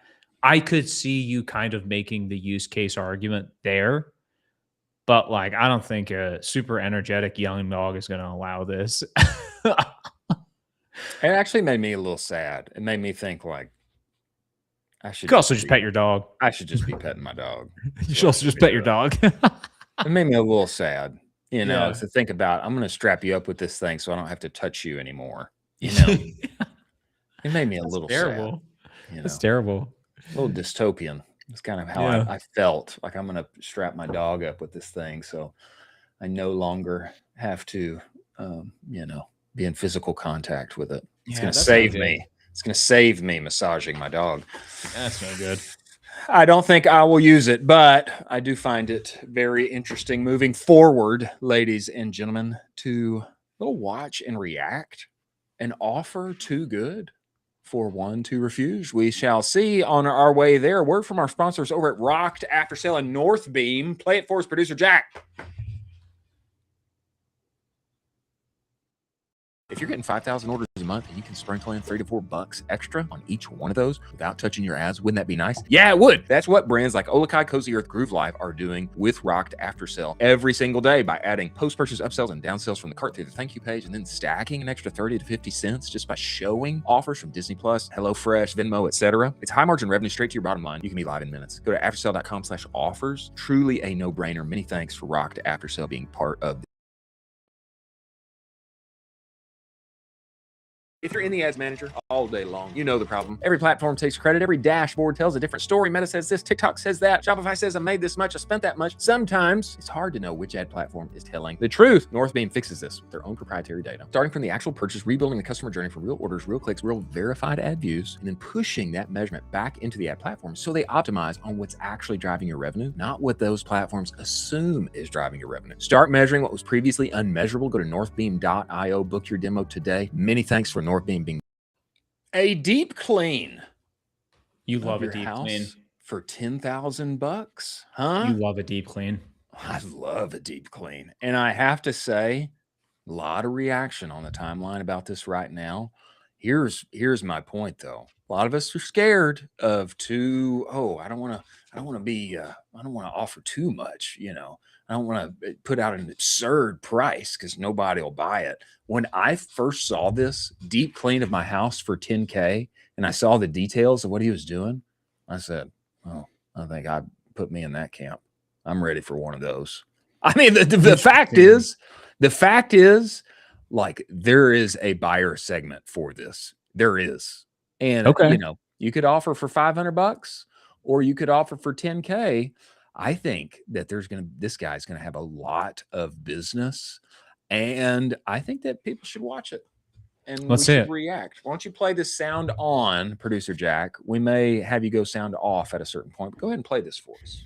Today, I charged my client $10,000 to deep clean their move-in ready home. $10,000 for a move-in deep cleaning? That is absurd! I know, most people think this That's is you a crazy making price creative. until they see what's included. Here's what they got. We started with the kitchen. Every cabinet was fully detailed, including the fronts, Look at edges, that. corners, and Look tops at where that. a bunch of grease and buildup usually collect. We pulled the appliances away from the walls and cleaned Right. completely behind and underneath them, removing Yes. years of food, grease, dust, and debris that regular cleaning never reaches. Please. The stove was fully detailed, including the small Look at that. corners and edges where food and grease get trapped. The microwave me. was scrubbed inside and out, removing all food splatter and buildup. The refrigerator was Beautiful. completely detailed, including the handles, edges, and filters, where we found mold Beautiful. and grime hiding inside. The kitchen tile was steam cleaned to break down dirt You see what trapped I'm in the talking about, surface bro? and Oh. grout. And even the pantry shelves were disassembled and steam cleaned. Once everything was Right. detailed, we steam mopped the entire kitchen floor until it was pristine. We then moved into the bathrooms. The Thank toilet you. had a heavy ring that had to be completely removed. We then steam cleaned all around the toilet, especially Please. around the base and small areas Please. where grime tends to collect. The shower glass was covered in hard watermarks, so it yeah. was scrubbed in detail until the glass was crystal clear Wow. again. The Thank faucets you. were also covered in mineral buildup that we cleaned off and polished carefully. The sink drains were removed and cleaned from the inside, pulling out hair, Listen, grime, see? You and buildup see what that I'm had saying? been sitting underneath. Not only did we disassemble and wash all light fixtures, but also used our steel wool to remove all Right. rust present. From there, Yes. we moved through the rest of the home. Every window track was vacuumed, scrubbed, Look and at this, detailed to Colin. remove trapped dust, dead bugs, mold, and debris. The blinds were removed, it. pressure washed, and put back This is in what place perfectly.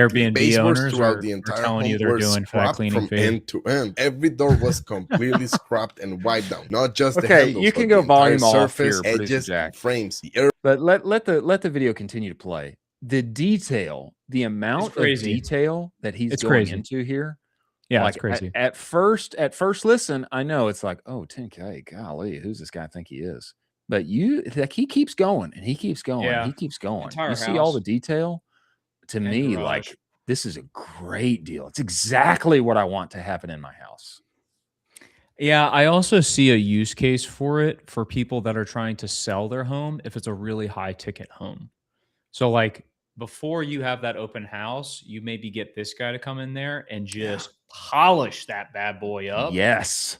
Because probably you're going to end up selling your home for more than the value that he is charging you for the clean. So then as a result, you're net positive on it because the perception is your house is so much cleaner and nicer as a result of the clean. I think it's really cool. Look at what he's doing underneath, like the shower. I mean, it's just like everything, like it starts to stack. Like when I think about my home, like this is what I want. This is what I want. Now, I don't want to do that, but Yeah. I do want my house to be like this. Yeah. I even wonder, some of us have many pets. Some of us have many children. And, things get dirty. They do. Okay. Pretty quick. Despite all of the attempts to hold the dirtiness at bay, things get dirty. And I think that this is super smart. And there needs to be more people inside of our space who just say, what's like the regular going price? Okay, I'm going to 10x that. But let me show you all the value that I'm putting into this. And Nice, let me Jack. give you, Yeah. let me give you a specific frame. Let me give you a specific frame. Move in ready. Trying to sell your home. You want to move into this home. Okay. We are going to take this thing to the zenith, and we're going to do much more than anybody ever would. Not just the places that you see. We're going to clean all the places that you don't see. Let me show you how I think there's so much value to this, and there's a lot to take away for us, especially on the service side and consumer, like what you're doing to help like the clients and partners that you work with. I also think like there's potential here for consumer brands that maybe they want to sell a $5,000 mini fridge, which these things exist. Okay. Yeah. You want to sell me a $5,000 mini fridge? Okay. Like take this thing to the zenith. Like show me all of the aspects that this does that I didn't even know a mini fridge should do. Like go that route. Like there is a path to selling things for ridiculous amounts of money if you have the right frame and you value stack, etc. I think this is an exemplary example of that.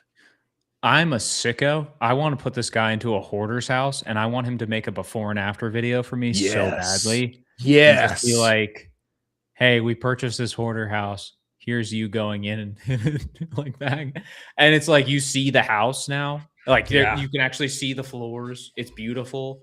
But it's just this guy in there cooking, like steaming everything, steaming the walls, doing all of it. I'd love to see that. I think it makes for also incredible content too. This guy's organic probably rips on before and afters. And well, how about this? How about this? Maybe he develops an offer for, people who are just still living in their home. They're not moving out. They're not moving in. They they want, this kind of level of clean. Yeah. Let me throw you a couple more bands, and you just move out all my stuff, and you do all the cleaning, and then move my stuff back in. Oh my gosh, that sounds like a lot. I know, but think about it.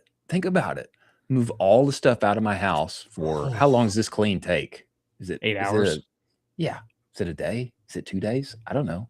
But let's throw a few more bands on there. Move out all my stuff. Do this for my house, then move it back in. Also, like help me get rid of a bunch of stuff too. Huh? Ooh. I know.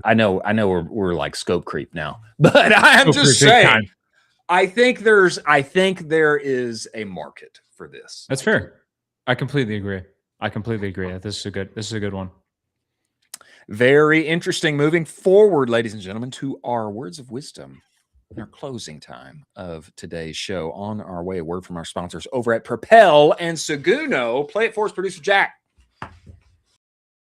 Seguno is the only marketing suite that lives entirely inside of Shopify. What's that mean, Chris? Your emails, your pop-ups, your banners, your reviews, it's all there where you already work and play every day. And it means that you don't have to seed your trust to big email. That's over attributed data. With Seguno, your Shopify data is the email data. It's a big reason why they won the 2024 Shopify Build App of the Year. One-click automations, actual humans that can help you build for lean teams with big aspirations. Go get the advanced Shopify segmentation playbook at the URL scrolling across the screen. You get a free trial of the platform. Tell them Colin I sent you. It will extend that free trial to 30 days. Many thanks for Seguno being part of this. People are the most important part of your business, and finding real A players is hard and incredibly time-consuming. Propel is the best recruitment agency out there for e-com brands and agencies who source talent from the US, Latin America, and beyond. We're talking video editors, graphic designers, media buyers, and more. The best part is they work on performance. You only pay a one-off fee, no retainers and no ongoing costs. Every hire comes backed by a free month guarantee. Go to wearepropel.com/ecom-cowboy-propel. If you mention Ecomm Cowboy, you're going to get 10% off your first hire. Many thanks for Propel being part of this. Words of wisdom from the interwebs, ladies and gentlemen. Takeaways, things to consider, put in your back pocket as we make our way up and to the right forever and ever. Amen. The first of which, an internet password keeper. It's true, ladies and gentlemen. There is a customer segment for just about every product in the whole world. Okay. This comes to us by way of Eric St. Martin. He has this to say: checks date. It's 2026. This is an actual book in a major bookstore. This is like Barnes and Noble or something. Can't you see this existing in Barnes and Noble? 100%. In the technology section, not a Spencer's as a gag gift or something. This is a book for keeping your internet passwords. You write them down.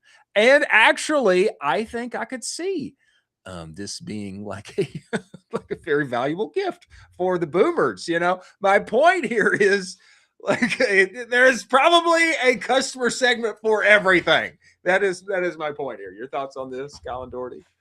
Folks, please don't use this, because a couple years ago, my life was forever changed when I decided to use a piece of technology called 1Password. Yeah. It basically changed my life forever, and I'm never going back ever. And you're going to have to pry it from my cold, dead hands, because it's that fundamentally life-changing for me. I used to go all over the place and be like, oh, that's my password here, blah, blah, blah. Then I started using this. They're not even a sponsor of the show. They're no way related to the show, but I love them. I would have named my firstborn after 1Password if I could. No. Hey, One little Dougherty. Tommy 1Password Dougherty. I would do it. 1Password. If you hear this, just know that I love you and I know the product you built. You don't have to use a book. Use something cool and actually useful in 2026. But also kind of crazy. Kind of crazy that this thing Don't use this. exists. Don't use Okay. it. Kind of Please don't. crazy. Next, from Max Sturdivant over at Well Copy. He has this to say: what to offer subscribers when they cancel based on the most common objections. Bring this up for us, producer Jack. Too expensive? A discount on their next order, or a commitment offer like 3 months at 30% off. Too much product? Oh, just delay. Delay. A couple weeks, 4 weeks, 6 weeks. This is the number one avoidable reason people cancel, and it's a timing problem instead of a price one. Not seeing results? Quick little education. Quick education on the timeline. They'll most likely see results in, paired with a delay, so it's more flexible to get there. Switching products, a one-click swap to the product they actually want. You keep the subscription and they get the right fit. Don't need it anymore. Give them a frictionless exit, but also offer a delay order first as their softer option. Add these to your cancel flow. I think very wise and astute. And I think we need more of this. Give me like a little handy, what to do in case of I want to cancel my subscription. I think this is great from Max Sturdivant. Max constantly dropping gems on the timeline. If you're not following him, I don't know what you're doing. It's like you don't want to make money for your business if you're not following him. The way that, he's just giving all of this away for free. It's bananas. This is the sauce that everybody wants. And guess what? He's just dropping it for free. That's probably why he is who he is and why he is going to be scaling to infinity. Just listen to these things, implement them into your business, and you'll probably make more money. As an operator, one-man marketing team, a few years ago, if I had seen this, I'd be like, oh man, I'm going to go implement all this stuff.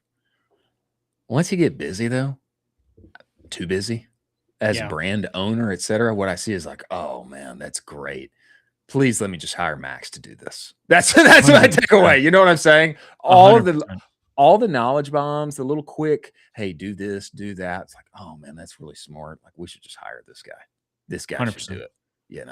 So I think all of the cracked frameworks and things that he drops, it just makes me want to hire him more. Next, Raindrop has a little agency of the year celebration at Olive Garden, and I don't know what the takeaway here is.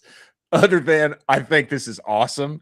Okay, this comes from Jacques over at Raindrop. He had this to say: celebrated our Ad Age Small Agency of the Year award flex with the team at Olive Garden. Double flex.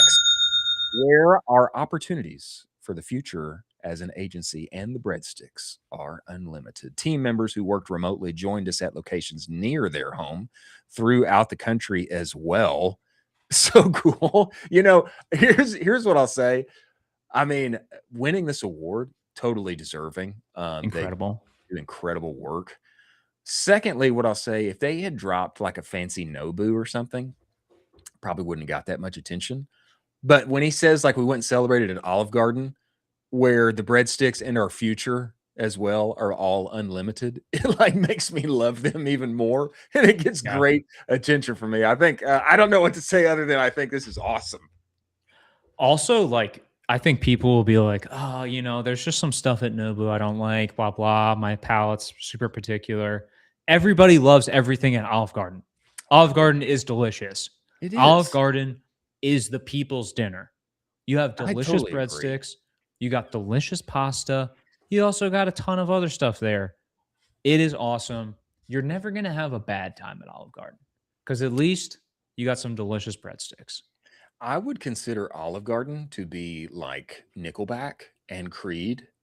What have we been told? Oh, Nickelback and Creed so bad. What have we been told? Olive No. Garden so bad. But actually, you just go and try it, and then you remember how awesome it is, and it's so good. And why haven't I been here? In the past few years, I'm going back for more unlimited breadsticks and salad, and a tour of Italy.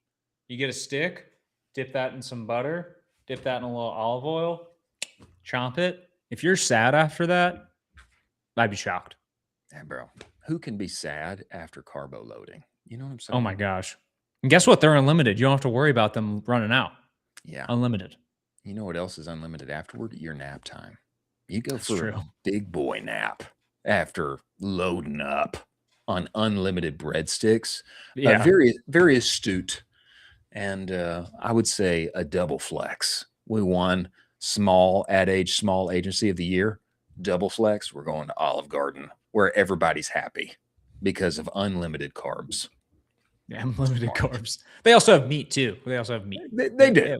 They have protein. They're not just carbs. They do. They have those things. But let's be honest. We all go for the breadsticks. We go for the bread. We go for the pasta. We go for the unlimitedness of all of those things. You ever had their cheesecake? I have not. Oh my gosh, dude. It's like I can't even talk to you right now. It's so good.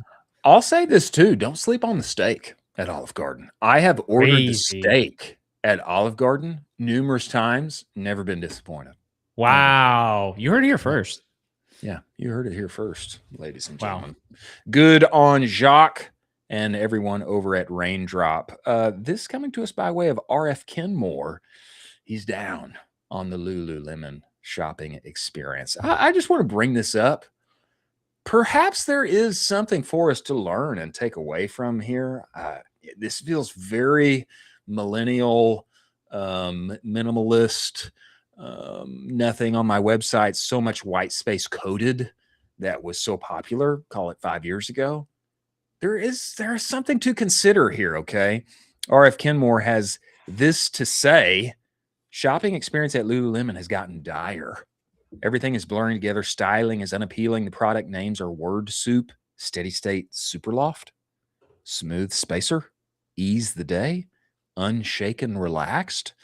I don't know what I'm looking at 90% of the time. As a consumer, I feel lost. Strong words here from RF Kenmore. Scroll through some of these pictures here, Producer Jack. I will say it does feel a little cold. It feels a little cold as I look at it here. I don't feel like excited. I don't feel like, oh, I'm gonna be so happy after I put these clothes on. It feels a little futuristic, maybe. Feels like I'm in the cold spaceship or something. Your thoughts on this? This is probably why Kevin Plank at Under Armour was so excited, because they're going to take the place of Under Armour being the uncool brand. Lululemon's right on their tails. It's like, who's going to compete for being the most like totally millennial gray brand in the world? Under Armour's like, no, I got it. And Lulu's like, watch out. I'm about to score big time here. Check out how boring I can be. Oh boy. We've just partnered with Sleep Number, where you can browse our website and fall asleep. Golly, get it together. It feels a little cold, doesn't it? It feels a little. It feels uninspired. It feels a little. It feels sad. uninspired. It's like, what are we looking at here? It's just like millennial gray and sadness. It feels that way to me. It feels a little. Under Armour and Lululemon are going to get into a fight. It's like two vanilla ice cream cones fighting each other. Mm. Yeah, it doesn't feel warm and happy. I'll say that. It feels cold. Doesn't feel like Olive Garden. It doesn't feel like Olive Garden, which I feel very warm when I think about Olive Garden. And full. And happy. and happy. Some things to learn from there. RF Kenmore always peeking around the next corner. Last of our words of wisdom, Billy Billy. Producer Jack, have you ever heard of Billy Billy? I have heard of Billy Billy. I see no chat from producer. Oh, she has. She's aware. She's aware. Billy Billy to take on YouTube globally. Producer Jack apparently watches some shows on Billy Billy. Just in, Chinese YouTube, quote, Chinese YouTube, Billy Billy is expanding globally with a new international app, English language website, and push to recruit Western creators. Word of wisdom here. Somebody should take note, okay? Western creators. Somebody should take note. Methinks there's going to be some arbitrage moment for people to get their said content that they are producing daily upon Billy Billy for a global English first audience. I find this very interesting. When are the ads coming? Tell me how your ads manager is. I don't care if it's in Chinese. As long as it's cheap, I will comb through it. I will make it work for brands. I don't care if it's Chinese. If you have low CPMs, if you have $2, $1 CPMs, please talk to me. I will deal with the UI issue of the fact that it's fully in Chinese and I have to work through it. I will hire someone to translate it if it's that cheap. That's how much I want low CPMs. Even better if it's all in English, which what sounds like they're rolling out here. I'm don't even need it. I'm interested. I'm interested. I've never been on Billy Billy. I think I've heard of it. I use it all the time. No, you don't. You don't. You've never used it before. You've never used it before in your life. I use it every day. You do not use Billy Billy. You have never been on billybilly.com or whatever the said app is.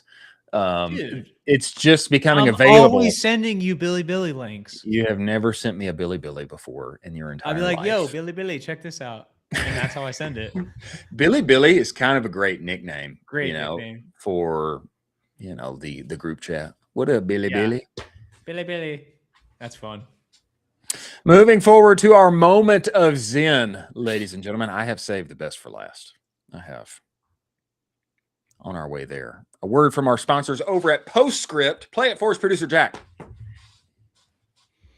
There's a reason when people make a switch from whatever SMS partner they have at Postscript, they see a plus 22% increase in SMS revenue on average. Now, I didn't see that. I saw a whole lot more. We went from making very little money on SMS to being the top 1% account in their entire platform inside of a year. And the secret is, I just did what they said. And what they are saying is that you're leaving money on the table and your customers text you back. Go get the conversation report, direct-to-consumer.co/the conversation report. The good news is Postscript's AI shopper can now have one-to-one conversations with your customers at scale. Many thanks for Postscript being part of the show. Deal of the century? Where might that be coming from? Colin From Dougherty, me? Chris Hall. It's coming from B-Dubs. That is the one and only Buffalo Wild Wings. I surface this here as a moment of Zen, ladies and gentlemen, as we enter not Euro summer, but American fall, where NFL football and college football is played. Gosh, I'm excited. One of the greatest seasons of the year, that is Americana fall, in the midst of said American fall that is coming and is upon us. Buffalo Wild Wings is offering all-you-can-eat boneless wings and fries Thursday through Saturday. Incredible. Only $19.99. Dine in only Thursday through Saturday when football is being played. Come in, stay as long as you like. Unlimited boneless wings and fries while you're there. I do have to add a detail here. The tweet says here, Thursday through Saturday this fall. I did a little checking. I think this is actually only good through the end of the month. I'm sorry. Terrible. I'm sorry to report that. Terrible. I did want to surface this incredible deal. Consider that it's throughout the entire fall and just take that in and soak it in. What an incredible opportunity. As we exit the show, final thoughts, words of wisdom from you, Colin Dougherty. Look, football's huge for Americans. You need to start tailoring your offers around the season. And if you do that, you're going to make a lot of money. The best 5 or 6 months of the year. Many thanks to the one and only Marcus O, who joined us on the show today, CEO at Perfect Evolution, talking about accessibility and more. A very important topic should you not want to get sued and you want to be found in LLMs. Many thanks to Zoe Kahn of Inevitable Agency for joining us, talking about CX and how to win and more. Many thanks to Slash, Seguno, Postscript, Rocked, Aftersell, Sati, Proxima, Universal Ads, TIE, Trend Track, Propel, Rich Panel, Intelligence, Northbeam, and more for making this show possible. Thank you for joining us. We will be here tomorrow. See you on the other side.